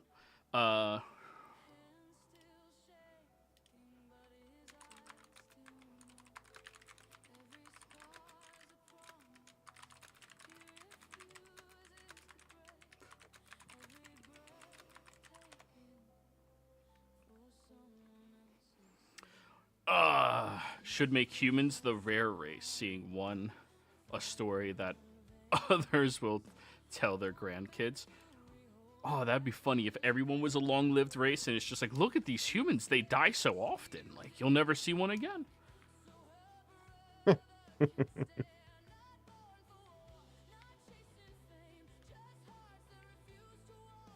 I just realized my camera's off and I'm still talking to it like my camera's on, but I have my camera off for a reason. I'm eating. Mm-hmm. I do that shit all the time.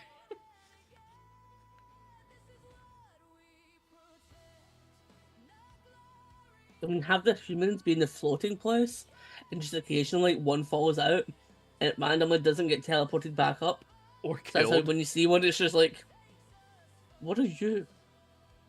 Or they don't immediately get teleported back up and they last like 2 minutes and they go, holy shit, what is this? And then they just disappear. Yep. Uh,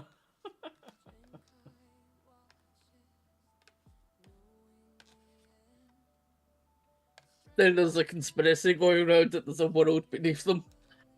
yeah. Guys, I saw it. There's a world down there. It's just beneath us. See, and that adds to conflict, where then there's a dominating force that wishes to keep this a secret. So if you admit to it too often, you disappear. For real. Mm-hmm. See, conflict has to exist. Humans are confined to that floating island. Exactly. Yeah. Feel saying that.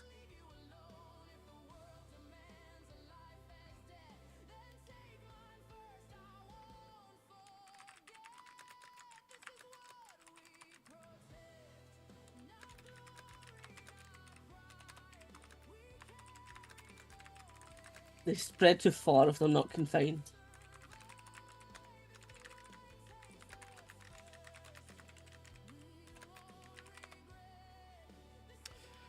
Okay, so shall we begin? Life and people theme. Who exists?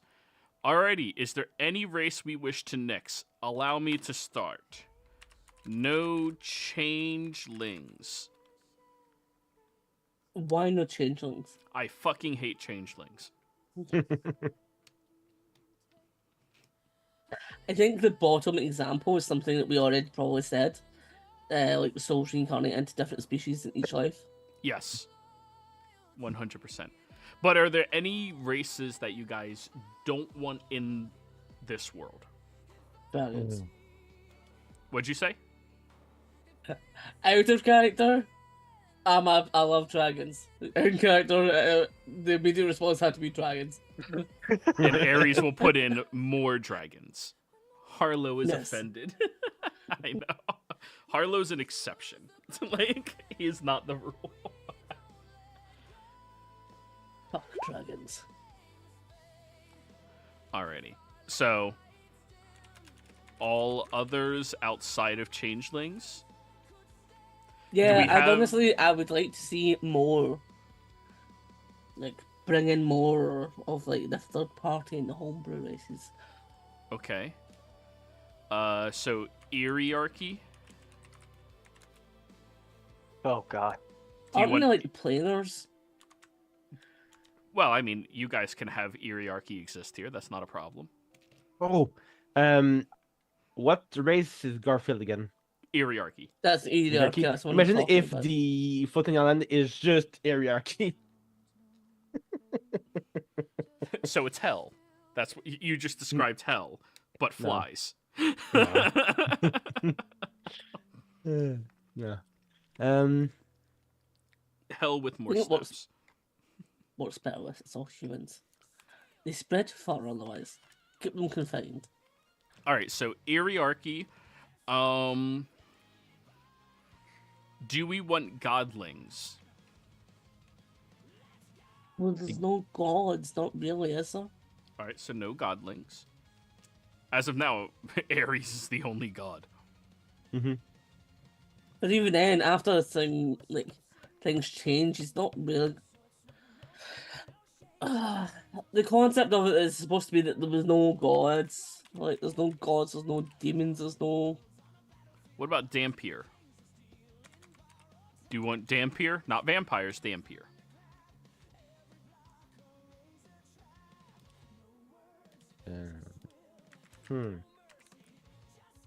I see, yes. Wouldn't they be? They are not undead. They are not considered undead, but they do have many of the same abilities as a vampire. Okay.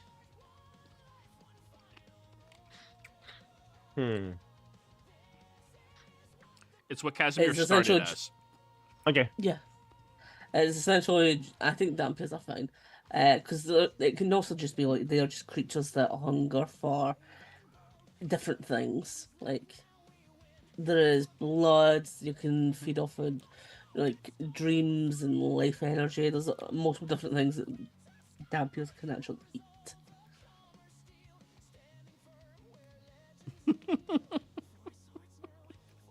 Sorry. I just imagine we make all of the races short races in this world. We call it Oz. No. Are they all gonna No. work in a factory too? Yes. Oh, I have an idea that's just too stupid. Oompa Loompas. You want me to make an Oompa Loompa race? Yeah, and they always sing.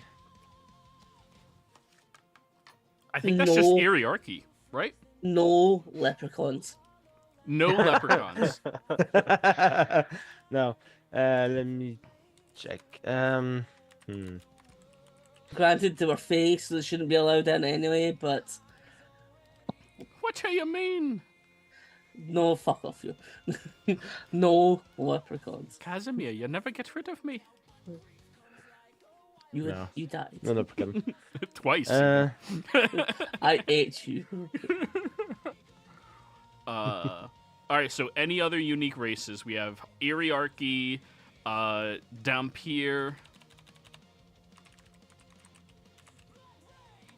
and Oompa Loompa. No, not Oompa Loompa. I will You don't I want know Oompa a Loompa? bunch. I'm about it. I'll bunch make of them. new races. I'm checking some I will- 3.5 books to have some inspirations. I'll replace all gnomes with Oompa Loompas. No problem. So now gnomes are Oompa Loompas. Okay. I mean, weren't they always? I mean, that's about right if you think about the Oompa Loompa and how gnomes are. Yeah. I want a whole bunch of races. The one I'm looking at is Helena's Guide to Monster Hunting. I was just recently introduced to this one. It does have a lot of cool stuff. But for the Atlantis one, there is Sinidaran, which is essentially like jellyfish people. I can't pronounce their name right, but it's essentially they're jellyfish people. There's Lottos, which is just like giant axolotls that are absolutely adorable. Mycelians, which is essentially like mycelian like spores and stuff like that. Like people that are like part plants that are still humanoid but like are to do with all that. So these are like all underwater kind of ones, for example. Okay, I'm just gonna write in the Atlantis book Atlantis people. Yeah, Because sure. I can't spell most of that shit. I know, I understand. As I can't pronounce a lot of these really well either, not right now anyway. But I was just like, I would love to see a lot more. Like, throw in all the variety. Okay. Make them flavorful worlds.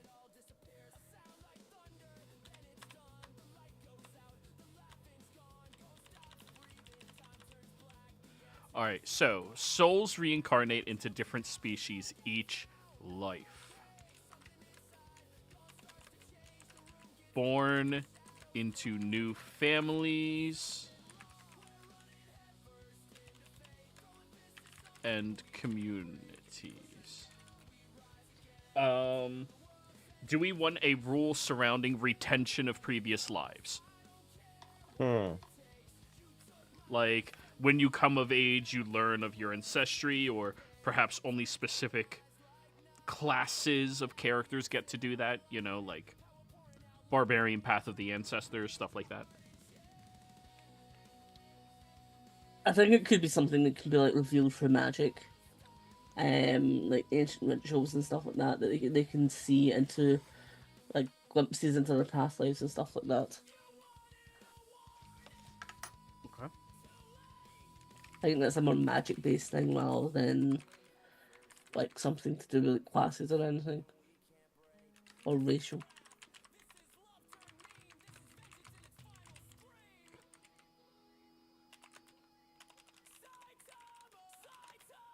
Unless they perform a rare and specific ritual requiring the first life's true name. Sound good?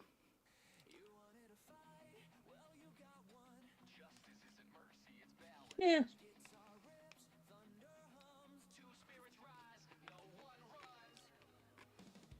Make it interesting for specific people who, like, they want that to be their backstory, you know? See, I would like a kind of. I liked the.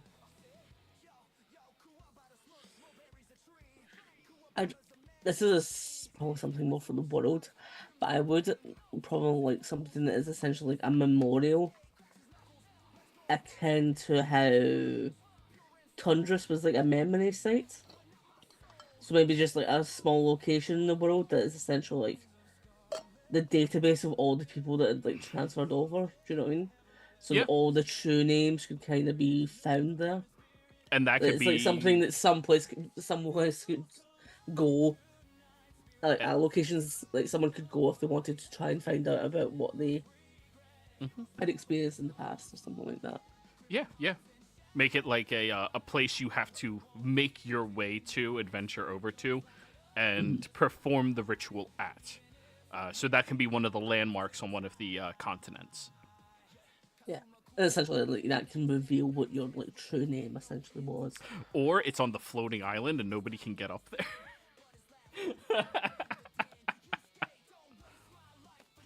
That'd be funny.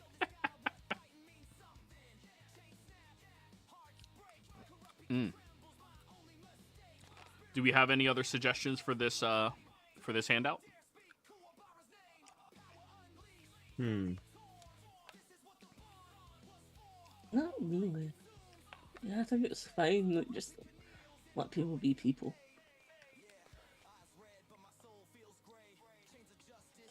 No, mas Oompa is fine. That'd be fun. Too bad they're in there. There you You made this horrific thing. It exists now. go. Also, they have the secret substance of cocoa. I got chocolate. They comprehend Coco better than anybody. Yep. All right, so life and people. That one's good. Magic system. Yeah. Elowin, open up your handout.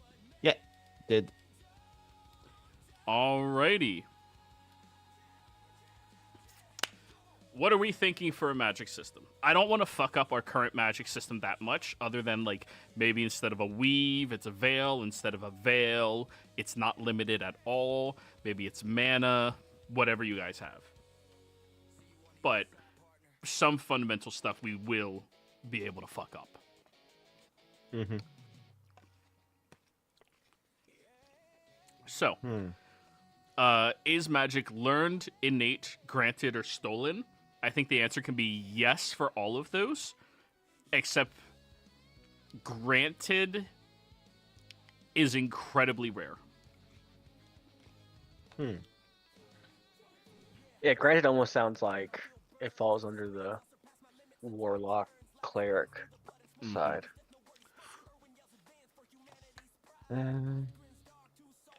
I'd say mostly learned. Mostly learned. So this is a well-educated society then. Yeah. Okay. After Zodiac, it'd be much appreciated. All right. So for learned, we do mostly. Innate, uncommon. Granted, incredibly rare. Stolen, question mark.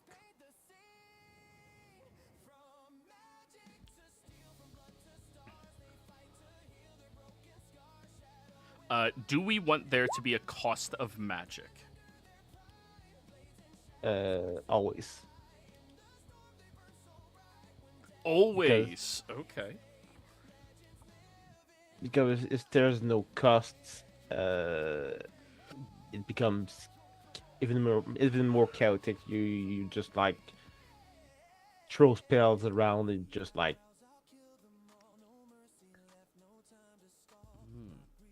And there's no end to it. So what is the cost going to be? A physical toll, a lifespan, something else?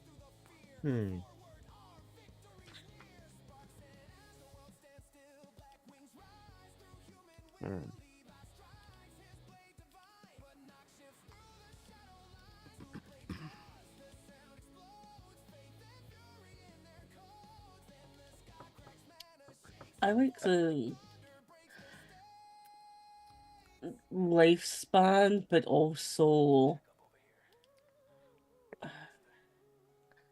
What like if the it's life around you, kind of stuff like that. Like you can play into like absorbing the natural earth and everything, but obviously to do so like comes with a risk. what if it's physical? You need to be buff to be a mage. What is the requirement to be a wizard? A minimum of 14 strength. What? Yep. That would be a dick move, honestly.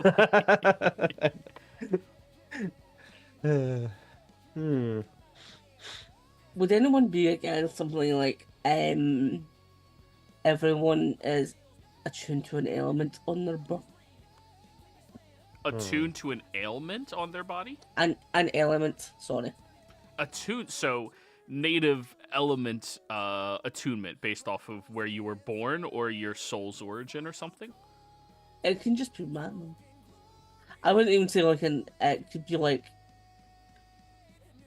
yeah, just random. Like not based on any geography. It's just like when they are born, they have a natural affinity towards like specific types. What about based on seasons? So like cold easier to do one during winter. Yeah. Fire in summer, things like that. Or just pure chaos. I like the chaos aspect because I like the unpredictability of it. Because what I foresee is when you do specific dates, specific regions, how cultures can turn that in is like specific tribes will like, no, we do not allow anyone of like X and these are not permitted, blah blah blah. And you'll have people trying for certain dates and everything like that, and it becomes a whole culture part. Whereas the chaos aspect is it just kind of happens. It doesn't mean that well they have an affinity, it doesn't actually mean anything like that. It could be Like, affinity just means that they might have a little bit more ties to it, but if they don't have any magic, then what does it matter anyway? Yeah, it's just innate affinity, so it's not anything special. Okay. Yeah, basically. But it's purely chaotic as to how it spawns within an individual. Yeah, maybe like it gives them essentially the ability to like shape it a little bit. Do you know what I mean? Okay. I like that. It's like little like flavor, little part. So someone over Earth is able to flavor Earth. I'm not trying to go like full Avatar in this, but I'm like darkness and all that. Just like someone can bend light a little bit. That's how you can do like illusions.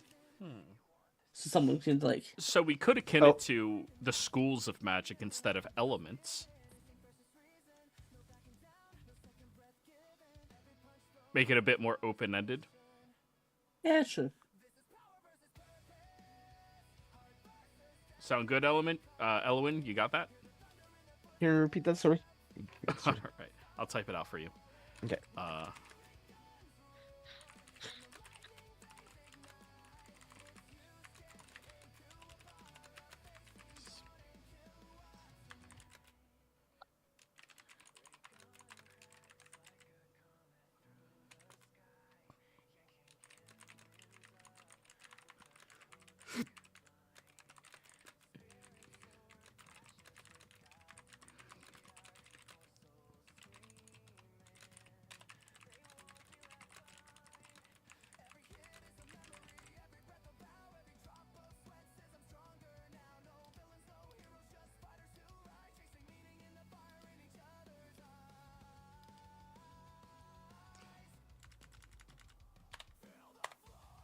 Okay, each person is born attuned to a specific school of magic. It is chaotically decided, but it gives them an affinity for that school, even if they cannot wield magic. That check out, Kaz? Yeah, this can manifest in small, flavorful ways. Just like periodically, you know what I mean? Essentially, like cantrip level stuff. Yeah. And what is the cost of magic? Did we say physical toll or lifespan? It's the physical toll. Okay. So wielding when you run out of spell slots, you're like, oh, I'm getting exhausted as your justification for why it's happening. Instead of, I know I'm out of spell slots, but I still have cantrips. I have unlimited power. No, you're exhausted. You ran out of spell slots. Okay, I like that. When you run out of spell slots, you gain a level of exhaustion until you go a full day and long rest without utilizing any spells. I can make that fun.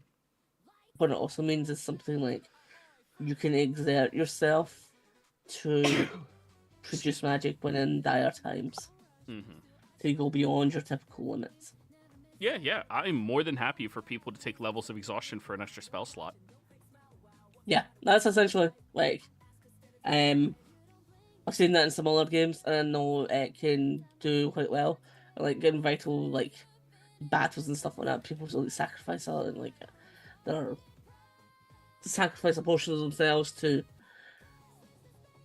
produce the one spell that they needed in that moment or something like that. It creates good moments. So Also, I'd like to put a caveat in there real quick on the exhaustion part. It can't be circumnavigated. Like, you can't get around it. Oh, Yeah, yeah, you can't remove it. I was thinking of like creatures that are immune to exhaustion cannot gain spell slot that way. Yeah, that's also fair. It is a physical toll, so you cannot be immune to exhaustion. From this way, gaining it this way. That way, there's nobody on either side gaming it.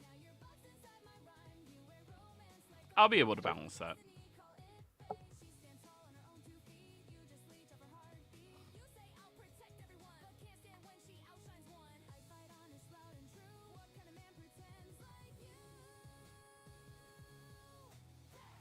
Alrighty. Make sure you update the cost of magic side of it, and this Yeah, new bit that we yeah. have. Just hit Just save keep when. typing. Yeah. All right.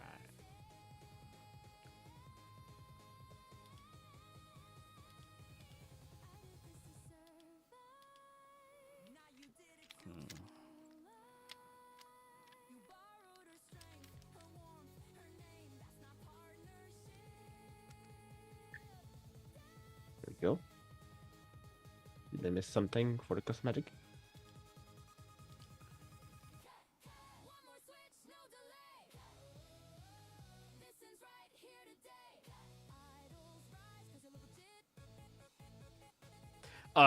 The physical toll is only when you expend all of your spell slots.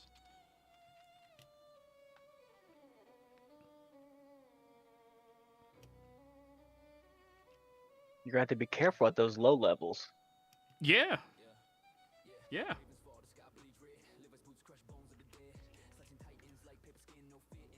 There you Yeah. It's just important for that one little caveat in there. go. Mm-hmm. It's not like I use a first level spell, exhaustion. What? Like, We're playing hardcore D&D. yeah. Oh.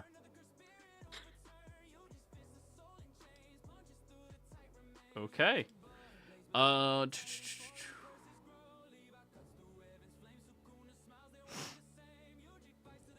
The magic rule, I don't want that specific example that we have in there.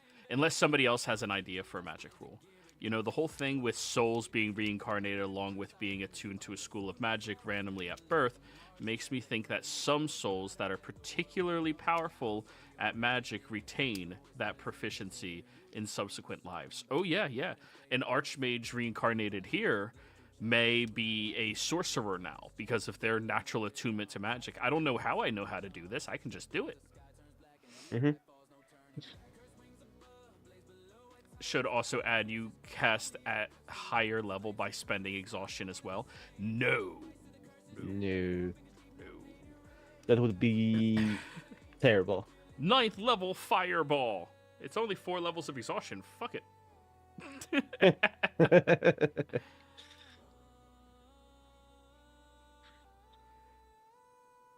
I think, yeah, it only raises 1, but it can't go above. I'll work out the specific mechanics to it, but I see what you're putting in there, Goose. I gotcha. He's thinking about the oh shit moments right now.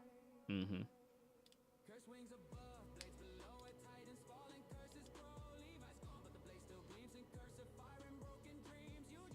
The attunement to a specific skill of magic, I was meaning for that to be the magic real part. What do you mean? I just when looking at the magic system, rather than it being under what is cost of magic, it was to be a magic rule that each person is born to attune to a specific skill of magic. Yeah, if we can move that over to the rule instead of the cost. What? What do you say? The attunement to different schools, if you can move that over to the rules of magic, the magic rules, instead of in the cost area. Okay. Yeah. Yeah. So if you can only cast 5th level, you can only cast at 5th level by using exhaustion. Yeah, that's a component of what I'm going to add in for myself. We're not going to get into the nitty-gritties of that right now. We're only on handout 4 out of 9. Technically 10, but yeah. All right, as soon as you're good there, we'll jump over to handout number 5. Okay. Jeff again. I don't have access to edit right now. What are you, AFK?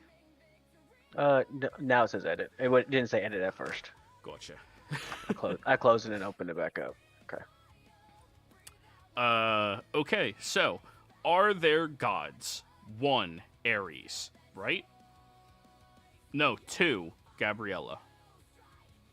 So Ares, the god of war, and we'll change his domain instead of cuisine, make it passion, right?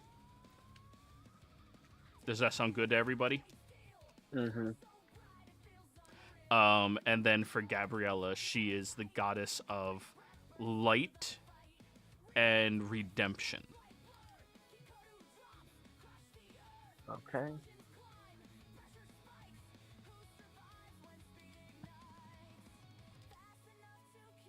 No, I thought this is a world that is without gods. Well, these two gods are coming through, so they would be the only gods. Not meaning they are a source of known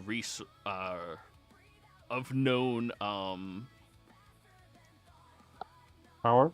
worship, Yeah. but they are gods in the world.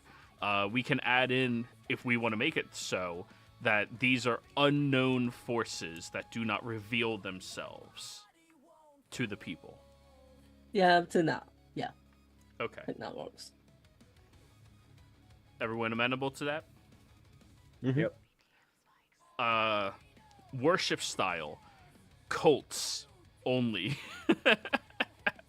I think that's more or less where we got. Where like, yeah, there's not really going to be a free worship. It's going to be cultist because there's not really organized religion. That's probably the fame and legend based power then. Mm-hmm. Yeah. I was thinking Fame. we could still have worship in a sense, but it's more domain driven, so it could fall under the cults. Oh. So worship So- of a domain instead of. Yeah. So it's not, it's still it still falls under like the ideals because you have the peace domain, war domain, and all that stuff. So Right. Goose, there will be clerics here. They just won't be beholden to gods.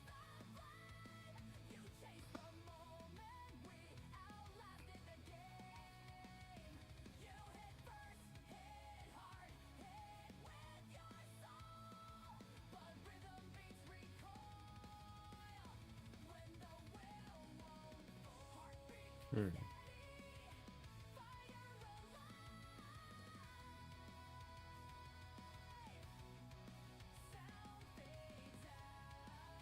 All right.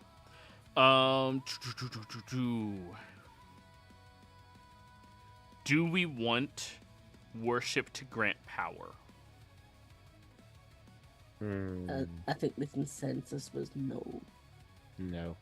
Okay. So worship is only thematic. It's not granting any power. Mhm. I'm okay with that.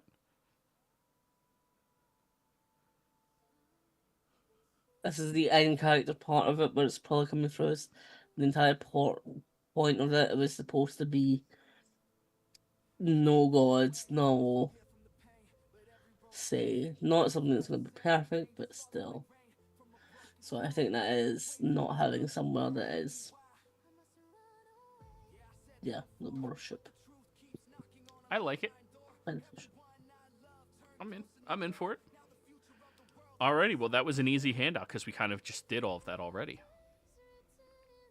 Unless Yep. we have anything we want to add in, guys. Any sneaky shit before I do my own sneaky shit at the end?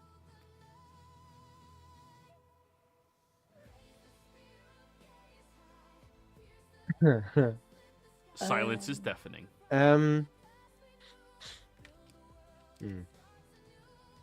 I have a feeling, while it's not something that we intended, I have a feeling based on what we said that there is going to be power in sacrifice. Because the importance that we're putting on life and the weight of it, and given the cost, the physical toll that it takes, I do think there is going to be power in sacrifice. So we can add that It's back not into exactly a the first divinity handout. and worship thing, but I feel like that's something that is stemmed from our decisions so far. Yeah, there's that there power will in be sacrifice. power in that. Yeah. Okay. I'm going to add that to a fundamental of the world. Not saying that's something that I wanted, I think that is a byproduct of what we have done so far. Feel free to tell me I'm wrong, but just based on what was said so no, far. I yeah, feel yeah, like- especially with the whole how we're doing magic too. Mm-hmm. Yeah. See why I start the way I do, guys? It all makes sense in the end. Yeah. Thank you. Alrighty. Well, it looks like we're done with handout number 5. 6. 5 Conflict. was always going to be a short. Huh? 5 was always going to be a short one. Yeah, I was happy Jeff took that one. 6. Conflict and power. Kaz, you got your first one coming. So, what are core conflicts? It is not mortals versus gods. It is not reality versus corruption. Civilization versus nature? Or is it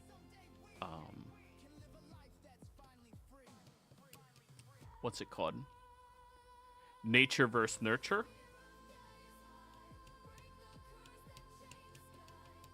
What do we think? What does that one mean? Nature versus nurture. It's an old philosophy that people are not innately evil. It is dependent on how they are raised, how they are nurtured, if they become evil individuals or not. It's a theory. That one. You know, if Hitler, That is my kind of belief. you know, if Hitler had a Got in art girlfriend, school. yeah, like it's maybe I he think would have that been one's- less evil. It's not the fun option, but I think given the in-character intentions of this, I think that would probably be it. I like it. Nature versus nurture as the major conflict.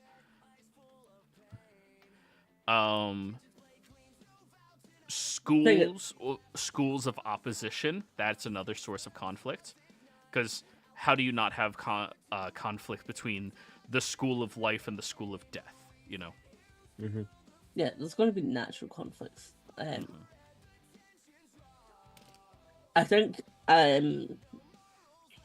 think it's something we'll weigh into this, but I think it is inevitable that in the first generations there will be a lot of carryover baggage from the old worlds, Yeah.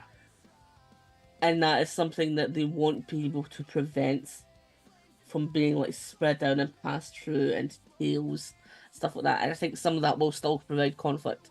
Like some believers, some will still believe in like certain gods or in certain ways or certain disciplines, but they might have accepted they'll be into this, and whether or not they become, how much of that they hold as the paragons, I don't know, but a lot of that is still probably going to be passed down. How far that goes in conflict, I don't know. I think that is going to be something that will be present, at very least in the first few generations. Well, they're not going to have memory in the first one, so maybe it'll tie into that ritual site when like they go back there and then they discover and they go, wait a second, no, and then conflict ensues. I like that. Because that was one of the caveats, was like, they are reborn, new memories, new life. Let's see if them being nurtured by paragons make them better. But so are the paragons not going to? Are the paragons blank slates as well? Like they don't have memories, or will they? Paragons, TBD. Okay. If they will have If their they don't, memories then or that not. just removes entirely what I was saying. I thought the paragons are essentially going to be the first people here coming over, dealing with the first generation, and then like they just But they're- go into the cycle again. If they're I- blank slates and they don't have their memories, then that doesn't matter. I think they're supposed to be like the best of us, more or less. They're like That's saints. why that's why I had the saint part in the beginning. Like they're supposed to be like the most open, like the ones that are helping everybody, just because it's right to help people, not because that's a dwarf and I'm a dwarf, let me help them. So I think those guys will have their memory as far as I know, as far as I could recall, but they're supposed to be like the goodest of goods. But that doesn't Gotcha. mean there Right, won't okay. be conflict due to the personalities that they are raising, right? Because a paragon is probably going to leak some information, right? Well, and they're still gonna, have bias on even small things too. So there will be definitely some conflicts. I don't know if this would be for conflict and power, but I have to imagine these people are always going to feel like there is something missing. Because they're essentially made from a being of creation that is no longer in their universe. And whose imprint is not there. Feel like there is always going to be a slight like hollowness, or a certain slight wondering of where did we all begin and what happened. Don't know if that would come from conflict of power, but I'm just saying, like, spitballing ideas. I feel like there's going to be the absence of a say-so is something that will probably still be felt. Mm-hmm. Oh yeah, there's gonna be conflict within that shit. 100%.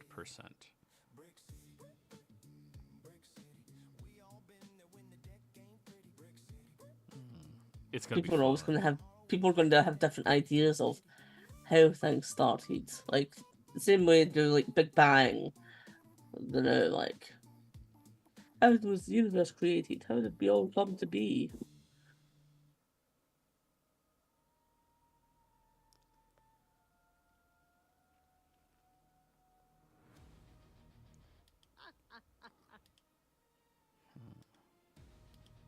Yes. So conflict, how do we express that conflict though?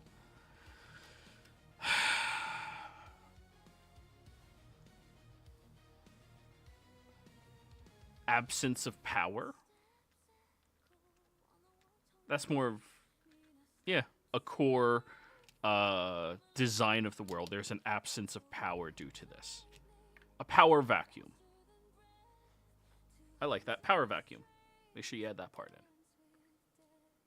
Wait, who's doing this one? You. I don't have edit permissions. Now do you? Let me try closing. I was wondering because I was like, nothing's changed here. I was like, I thought you were doing this one because no one picked this one.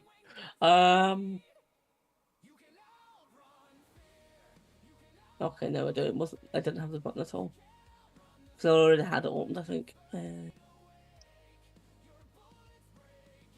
Right, so choose core conflict. We were saying nature versus nurture. Nature versus nurture. Yeah, that's the core one.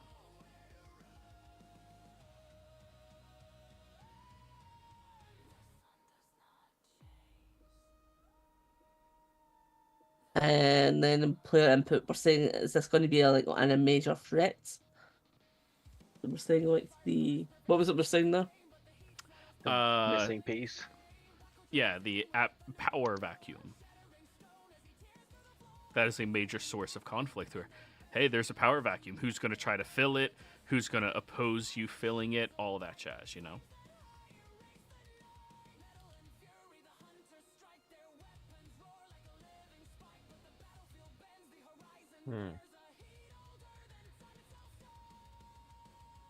Anybody got any other ones that we want to suggest?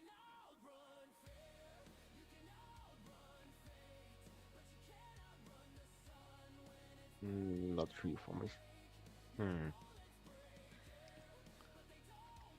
Those that wish to establish religion versus those that don't.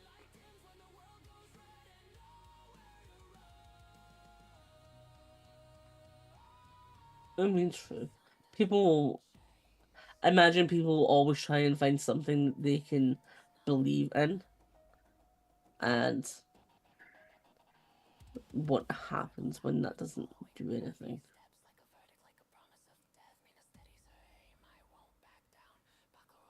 When there's a lack of individuals to keep them accountable, how do they manage order? Even if it's like not actually the individuals, but just perceived. Mm-hmm. Oh, I'm liking this a lot now. The fight that's gonna ensue with all this shit. How do I summarize this? I think it is just the two of them. Nature versus nurture and power vacuum. Like power vacuum just covers it, right? Okay, that's what I thought.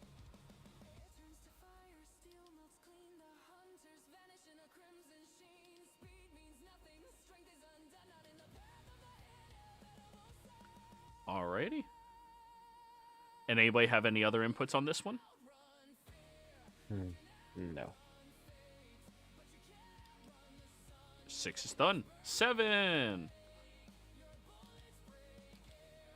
I've got edit for this one. Yes. Other planes and afterlife. How do we want to handle the afterlife? That is going to be the biggest thing. reincarnation. That's what was said. Yeah, the essentially. Vendir thing.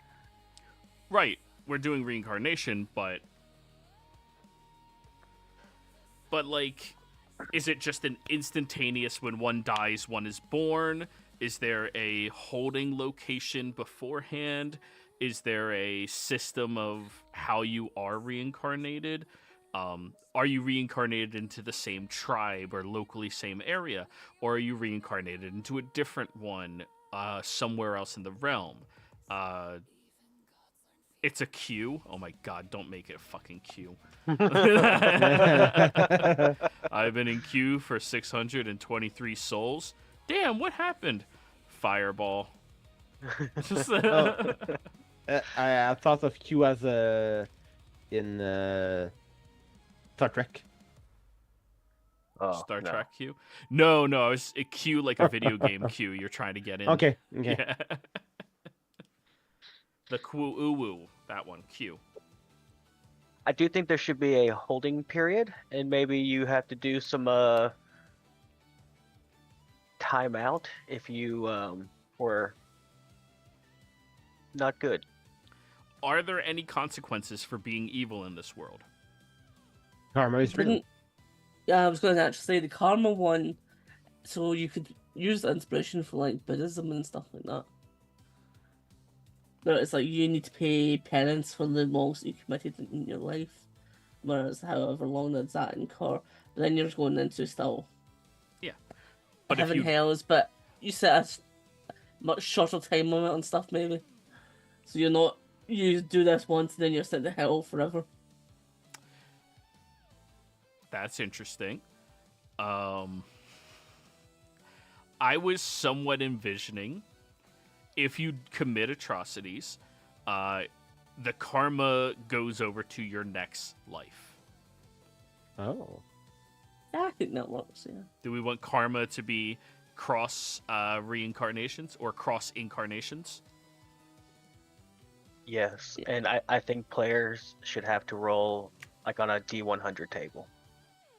Hmm.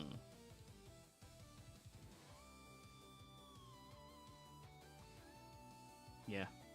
So karma-stricken individuals will have bad features, which is justification for people having dumb stats and stuff like that, right? Jeez, why are you always tripping all over yourself? I don't know what I did in my previous life, dude. I'm sorry. Like, you just always fail all your perception checks. Why can't you see anything? I was a peeping Tom. Like, just... Yeah. I'm learning my lesson. Now I can't see shit. Like...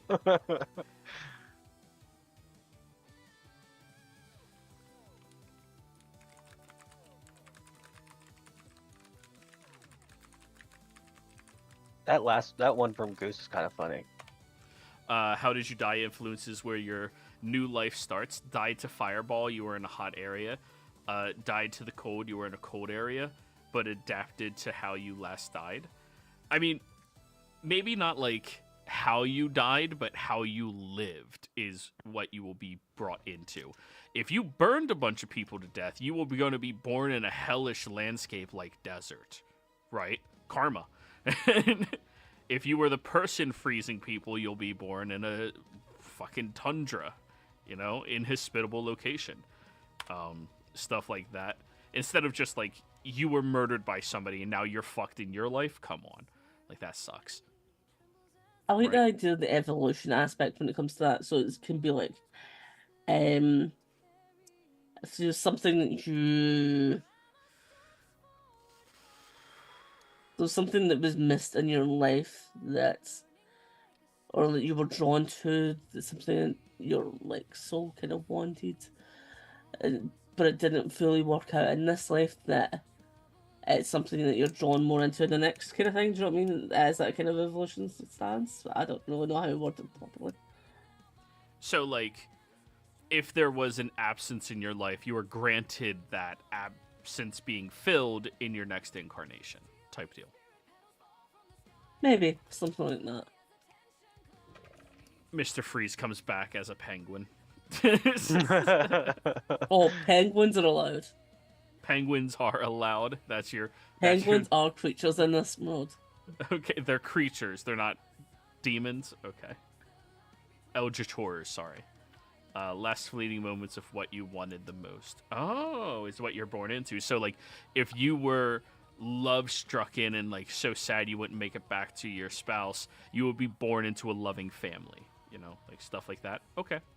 That's harder for us to articulate here, but moving back to the death cycle thing, a grace period of when your soul will fulfill where it is meant to be.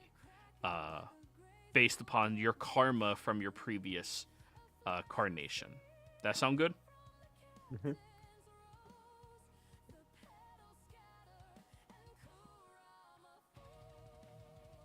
All right. Now, what about for people that commit absolute atrocities?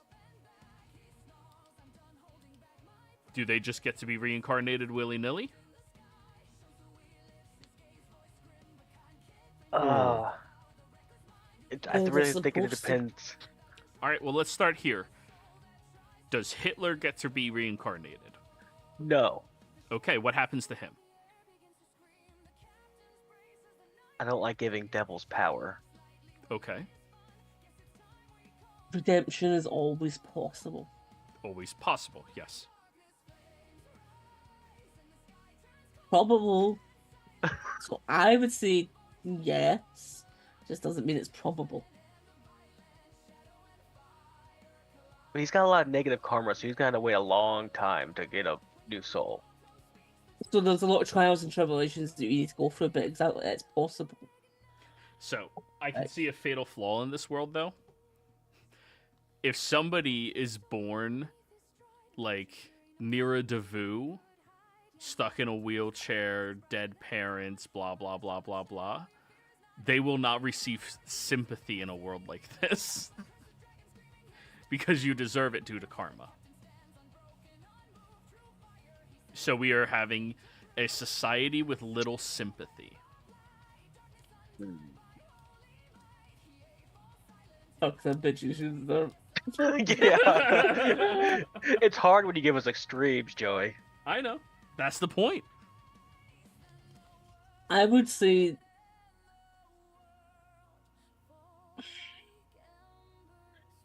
I don't know, I kind of want to say that once you go through the process of reincarnation, that you are.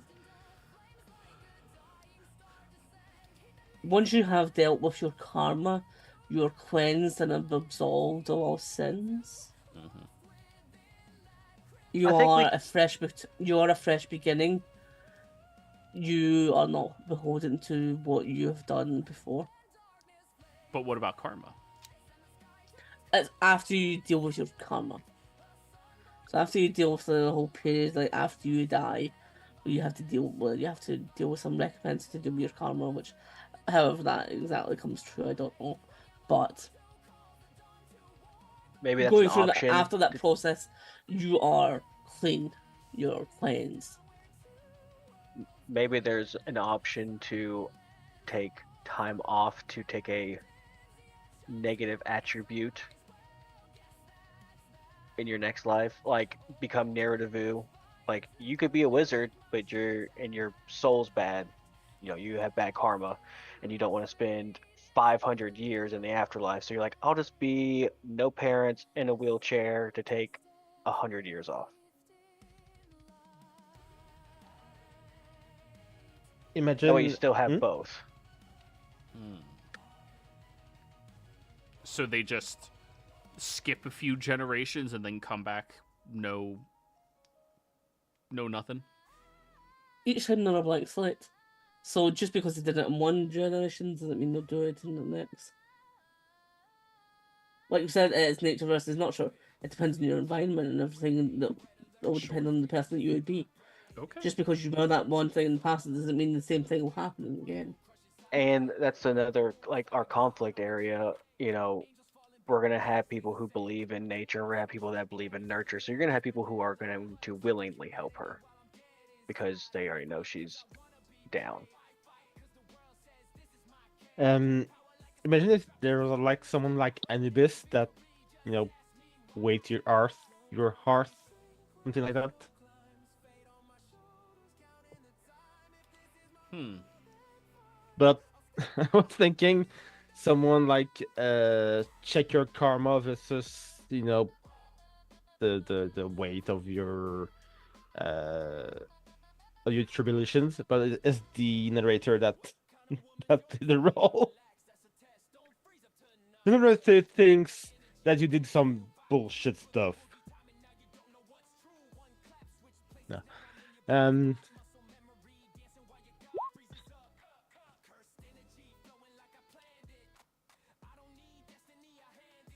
Bad karma means lower point buy.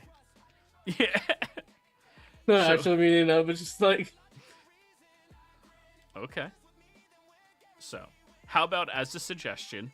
Yes, bad karma goes on to your next life and affects that next life. However, the karma system is not known about by mortals. It can be discovered in future generations and stuff, but that way it doesn't remove sympathy. Mm-hmm. That sound good, everyone? Yeah.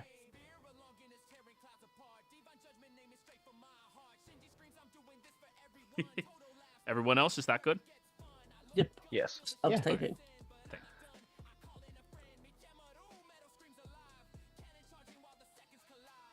Oh yeah, I'm already thinking about doing that one, Goose. I'm thinking about it. Alrighty. Well, then we have our afterlife system and other planes. Cosmic rules. Elemention yet again. Yeah, I got it. Time flows normally. Let's just start there. You guys kind of already answered that one. Can reality be rewritten? Do we want Dunomancy to exist here? Yes, I'd say within its current limitations, or maybe a little bit. Yeah, within current limitations. Okay. Are there limits to power?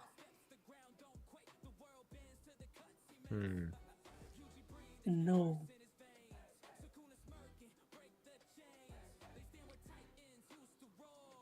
I think it depends if it starts encroaching on others. Power over self? No, but power over others, yes. Yeah, like I think if you want to be a wizard casting 10th level magic, you should be able to.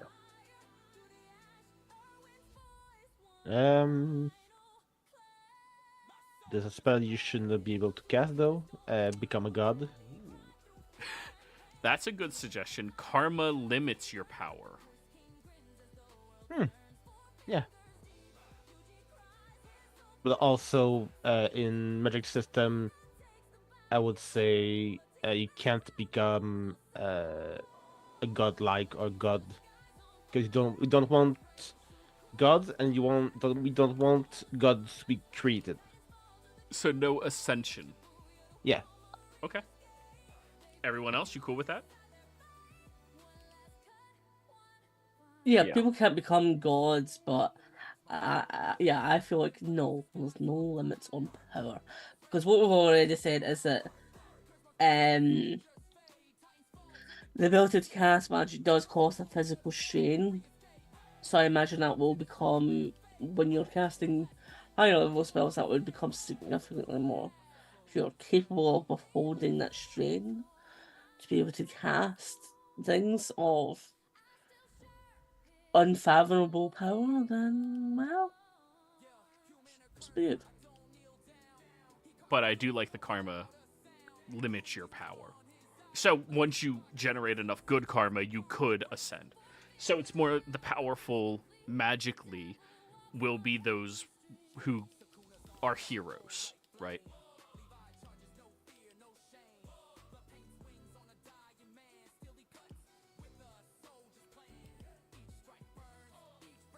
Yeah, that's fine. Okay. Now, everyone, you each get to make a law.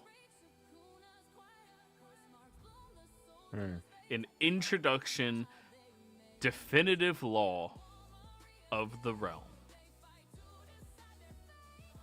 Now, you will have to yield to my input to make sure that it can be fun for people to play in. Mm-hmm. But whatever we have, whatever you guys want to do within, reasonable limits, just let me know.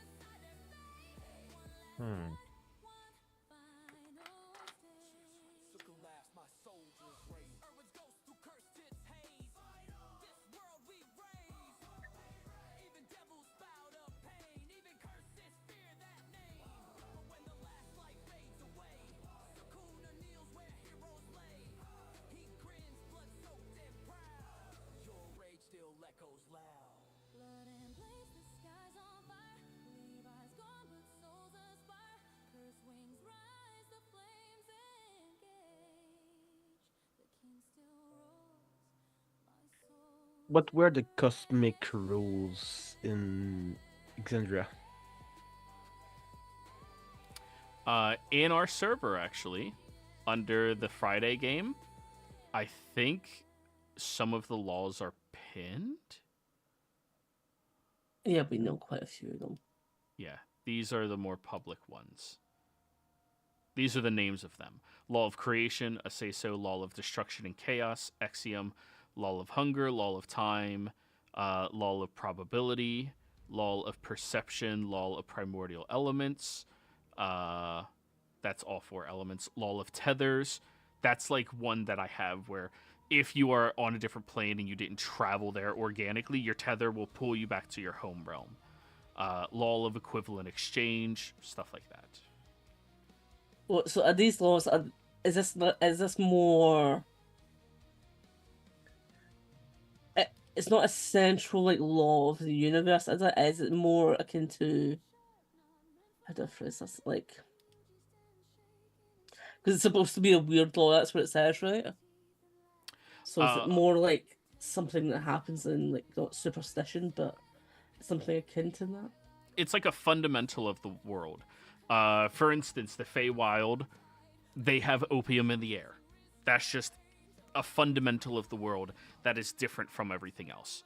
It's not specifically a law, but it's just a feature. It is something that your laws of physics have to abide by. A soul cannot be destroyed. A weird quirk. Yeah. Now, it can be something, not weird, but useful, a soul cannot be destroyed. Solid. Okay. I was going for the weird part. Rather than... Well, what is it? I don't know. I'm looking. Law, you can die of emotional damage. That's already true, bro. Yeah, that's vicious mockery. Yeah.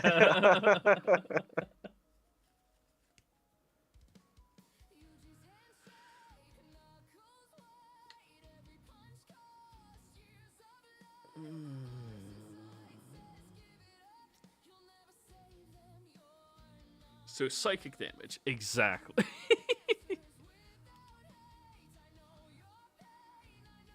That law is for Owen. Yes. So we call that Owen's Law? Yeah. Alright. Are you locking in that one? Yes, I am.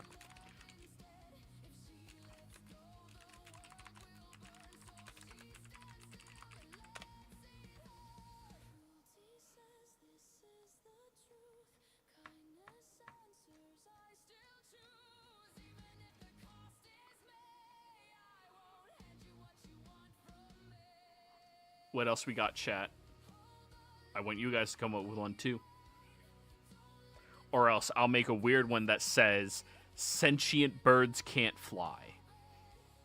Oh, those poor kinkus. Yeah. You get freebie of your life being saved by the cosmic forces. Most end up using theirs in their childhood not knowing it, so many don't know of the law. So, cosmic intervention. You have a once per incarnation you don't die when you should have. That's actually kind of funny. I don't know how this would play in, but I seen this and I quite like that. Thunder is judgment. thunder only happens when something somewhere has just been declared cosmically true. Great verdicts, prophecies, coronations, and betrayals may cause storms. I don't know how it would work. I just felt it was a nice little quirk. It creates a lot of interesting characters that want to deal thunder damage. Imagine actual thunder. Yeah. I just thought of two characters immediately going, "What do you mean I can't do that spell?" I'm judging people all the time.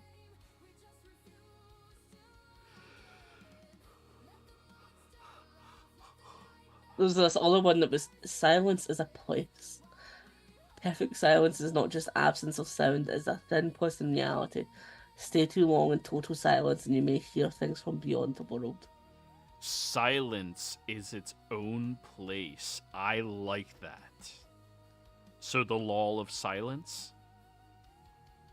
I don't, I'm seeing like some small things and I'm just like, these seem kind of interesting. It would be interesting. Because I translate that to all of the souls that are in queue waiting to be reborn, they're in silence. They are observing, not hearing, not speaking, nothing. And you can only see them when you're in a place with absolute silence. That'd be interesting.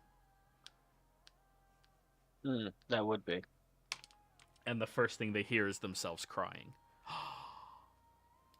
Or even the things that you may hear things from beyond the world could be whispers coming through from like Vindir's connection. Ooh. That also means clerics that deal with the beyond are usually deaf. He is getting old. Yeah, what? Law of laughter. A child's laughter can cure any disease, but it has to be absolute jubilation and joy. Law. You sneeze when someone is talking about you behind your back. Ryan, I did read yours, but that one's kind of already gone over as a consequence of it. Which one? Power has a price, or would that tie into magic has a price? Okay. Yes. Yeah. And only in a zone of silence will you be able to see them, which means sign language becomes very useful too. Signature spell for clerics of life becomes the silence spell. Just we saying, could have that could we be could have really cults to silence too, Joey. Yeah, people who choose to be deaf. Yeah. Like they try to make a room that's as silent as like the silent spell without having to cast a spell to see the cue. Yeah. Here's another one, which I feel like is maybe a nod to something that should be owed as an apology. Any vow sworn under moonlight becomes mystically binding for one lunar cycle. Breaking it causes visible bad luck, strange marks, or a curse. So a little nod to the Moonweaver and like an apology kind of thing. So perhaps some trust that should be owed. No, I'm just coming up with like little quirks rather than laws, I suppose, but No, like all of these things you're mentioning can be translated into like a law. It is a fundamental thing that always happens. Inexplainably, you can't cheat it, you can't get around it. It's a law. But you get to choose one. also I always like the thing about creatures' true names. But I do like that if we add it into the whole history section, that a creature's true name can only be found after like that whole journey of themselves. And it's their first incarnation before they came here's name. Which they themselves don't even know. Law of death. Places where a great many people died, sudden or painful deaths are visibly and or magically scarred. Oh, I have one that would be...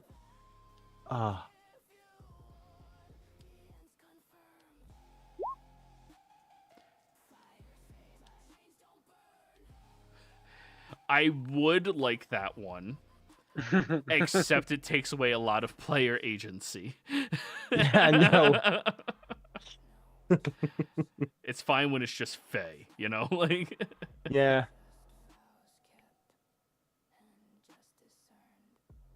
Oh, I wonder if this one could come into the karma thing. Any gift freely given creates a tiny cosmic bond. Enough unpaid debts can become visible chains in the spirit world. So it's a little bit about the karma stuff. oh. So like, gifts can be good karma. But if you take too much and don't give back, it's negative karma. Exactly, yes.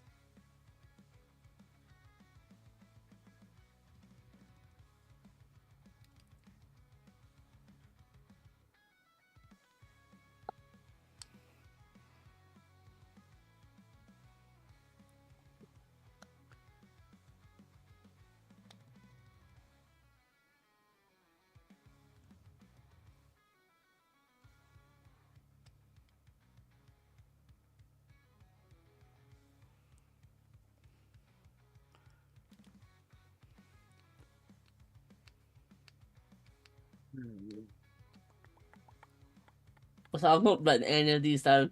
What ones should I be writing these down, sorry? No, I was it's too busy looking up. I'll type out the ones that you guys lock in is going to be your one, so only what I type out. So Gotcha. Owen's law is the one. As of now, Jeff is the only one Gotcha. who locked in a law.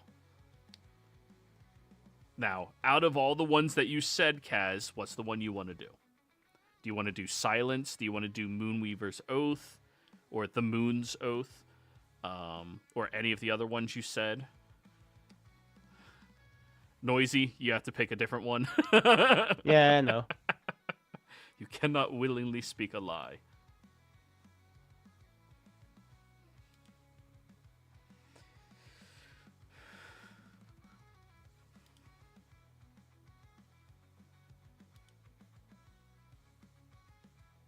I'm going to go for the silence one. Because I think it'll also create people that be paranoid or silent, so music will be an important aspect of creating things, of ensuring that the silence doesn't creep in. So you always kind of want to keep things jolly and merry, or be busy. So I'll go for the silence.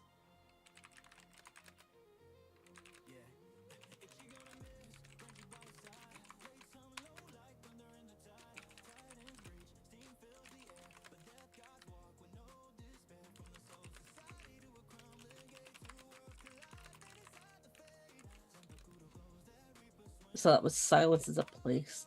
Perfect silence is not just absence of sound, it's a certain place in reality. Stay too long in total silence and you may hear things from beyond the world. So, what I got, all geese are Canadian. No. Law of silence. Only through absolute silence can you see into the realm of the waiting souls. Waiting souls cannot speak or hear. Does that cover the law of silence? Or do you want me to change it? Oh, I think that works. But I think I'd like that idea that in moments of like true silence you can just like hear something that you shouldn't be able to.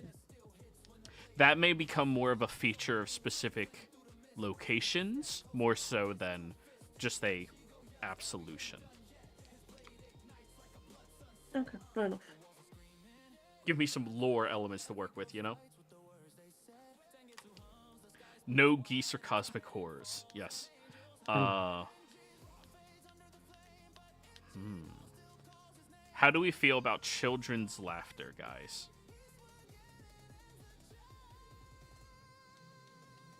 Can cure What any about it? disease.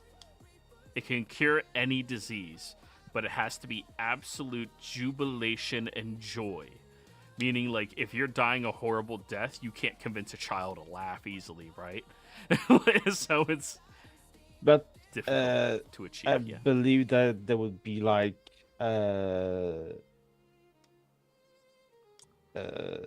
imagine if you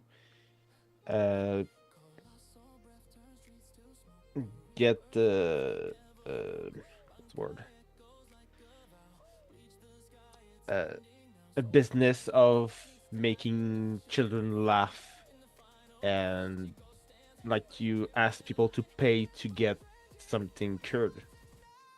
Yeah, laughter is the best medicine.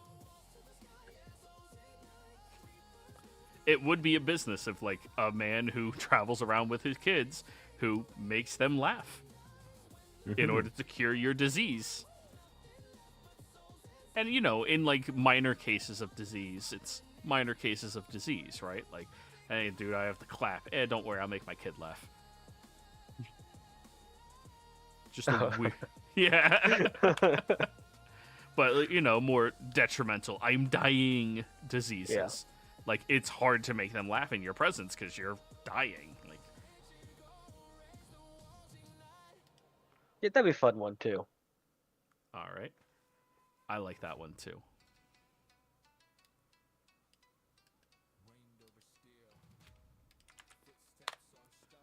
All right, and now we need Elowin's one. You cannot create, summon undead fiends or supernatural beings. I have the one. I hate summoners.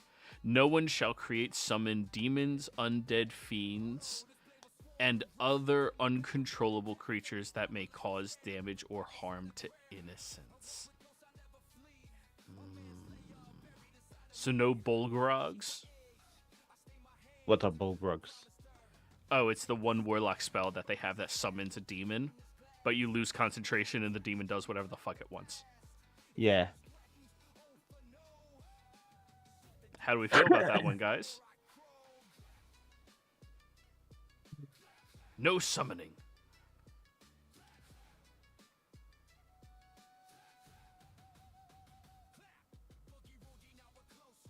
Yeah, I because mean- technically, druids when they summon those are fae. They aren't going Like- to exist here. If Yeah, I know. if you summon like something that doesn't harm anyone, it's fine. Well, since every life is equal in value, what are you summoning? Are you summoning life into existence? Or are you summoning service? You will be a master. So whatever No you summon, masters. you can't be a master of. Interesting. Interesting.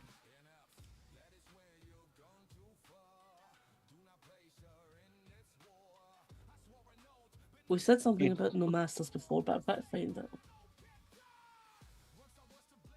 But you also can make the argument that maybe they're just magic and they're just tools instead of beings or creatures.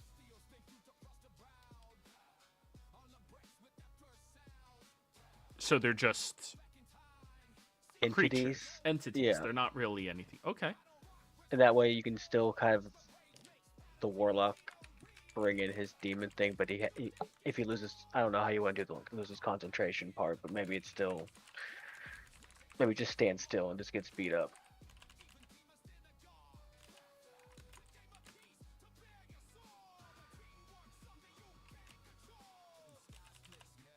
No. Fiends, undead, or other uncontrollable.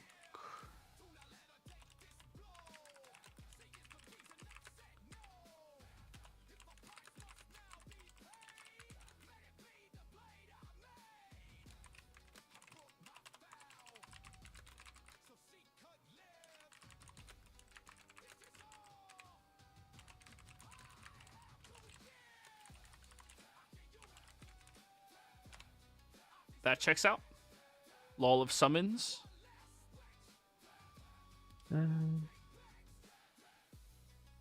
Yeah, it's just that they can't, like, I can't create under them either.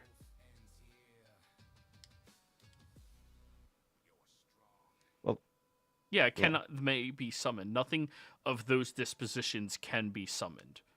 mhm. And creation isn't really something we'll have to worry about. Okay, that's fine. Okay. And that covers all 4 of that one. Kaz, as soon as you update it, let me know. Updated. Woo! Now let's move on to 9. Factions and civilizations. I'm going to make this all players accessible, guys. Mhm. And this is more going to be homework for the week, if you wish to, or whenever, where you can come up with any definitive factions or civilizations you would like to see in this. Kaz, I assume you want to go over the Atlanteans, or the pirates, or both. Pirate Nation. You want to take over the Pirate Nation. I got you. Go ahead, Luffy.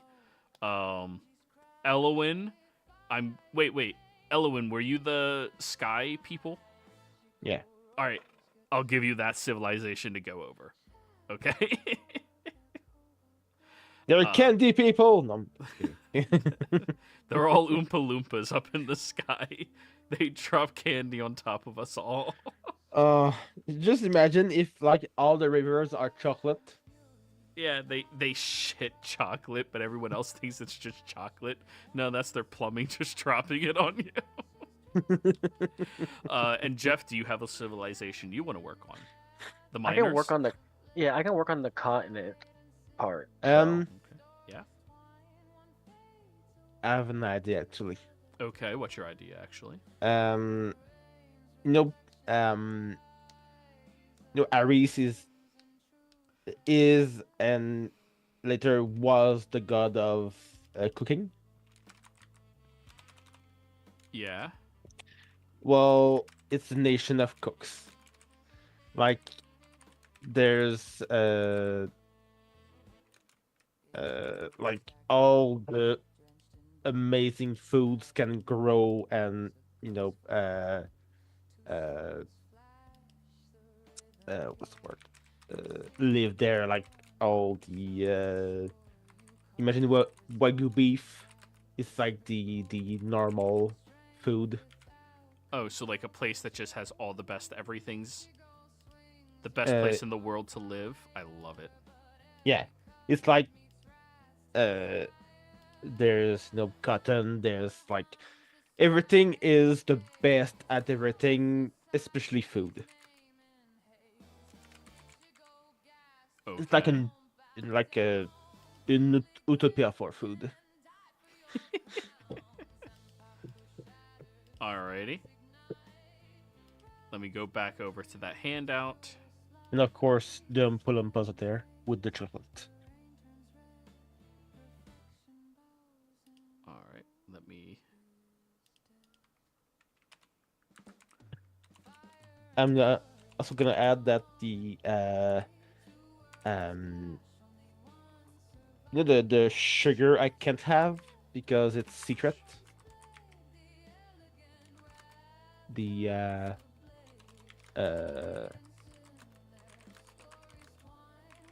MSG of sugar. MSG. Remember that? Yeah. Well, that's their standard sugar.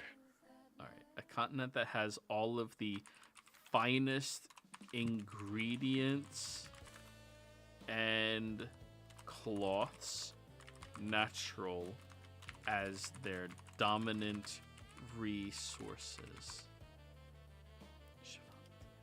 I'm gonna name it Chefantia. Okay.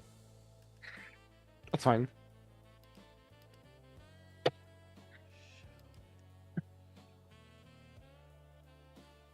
All right, we have the 5th of the 7 down. Woo! I Yes. just imagine that Ares is gonna be a god, that lives don't know where. What if he was there but with no godly powers at the same time? Ares would take that challenge. Yeah. Yeah, it's because he's so good at being discreet. Yeah. Yeah, Oh, he's he can the claim master he's chef. a god all he wants. He can claim he's a god. Yeah, he's the king. he's the best cook of them all.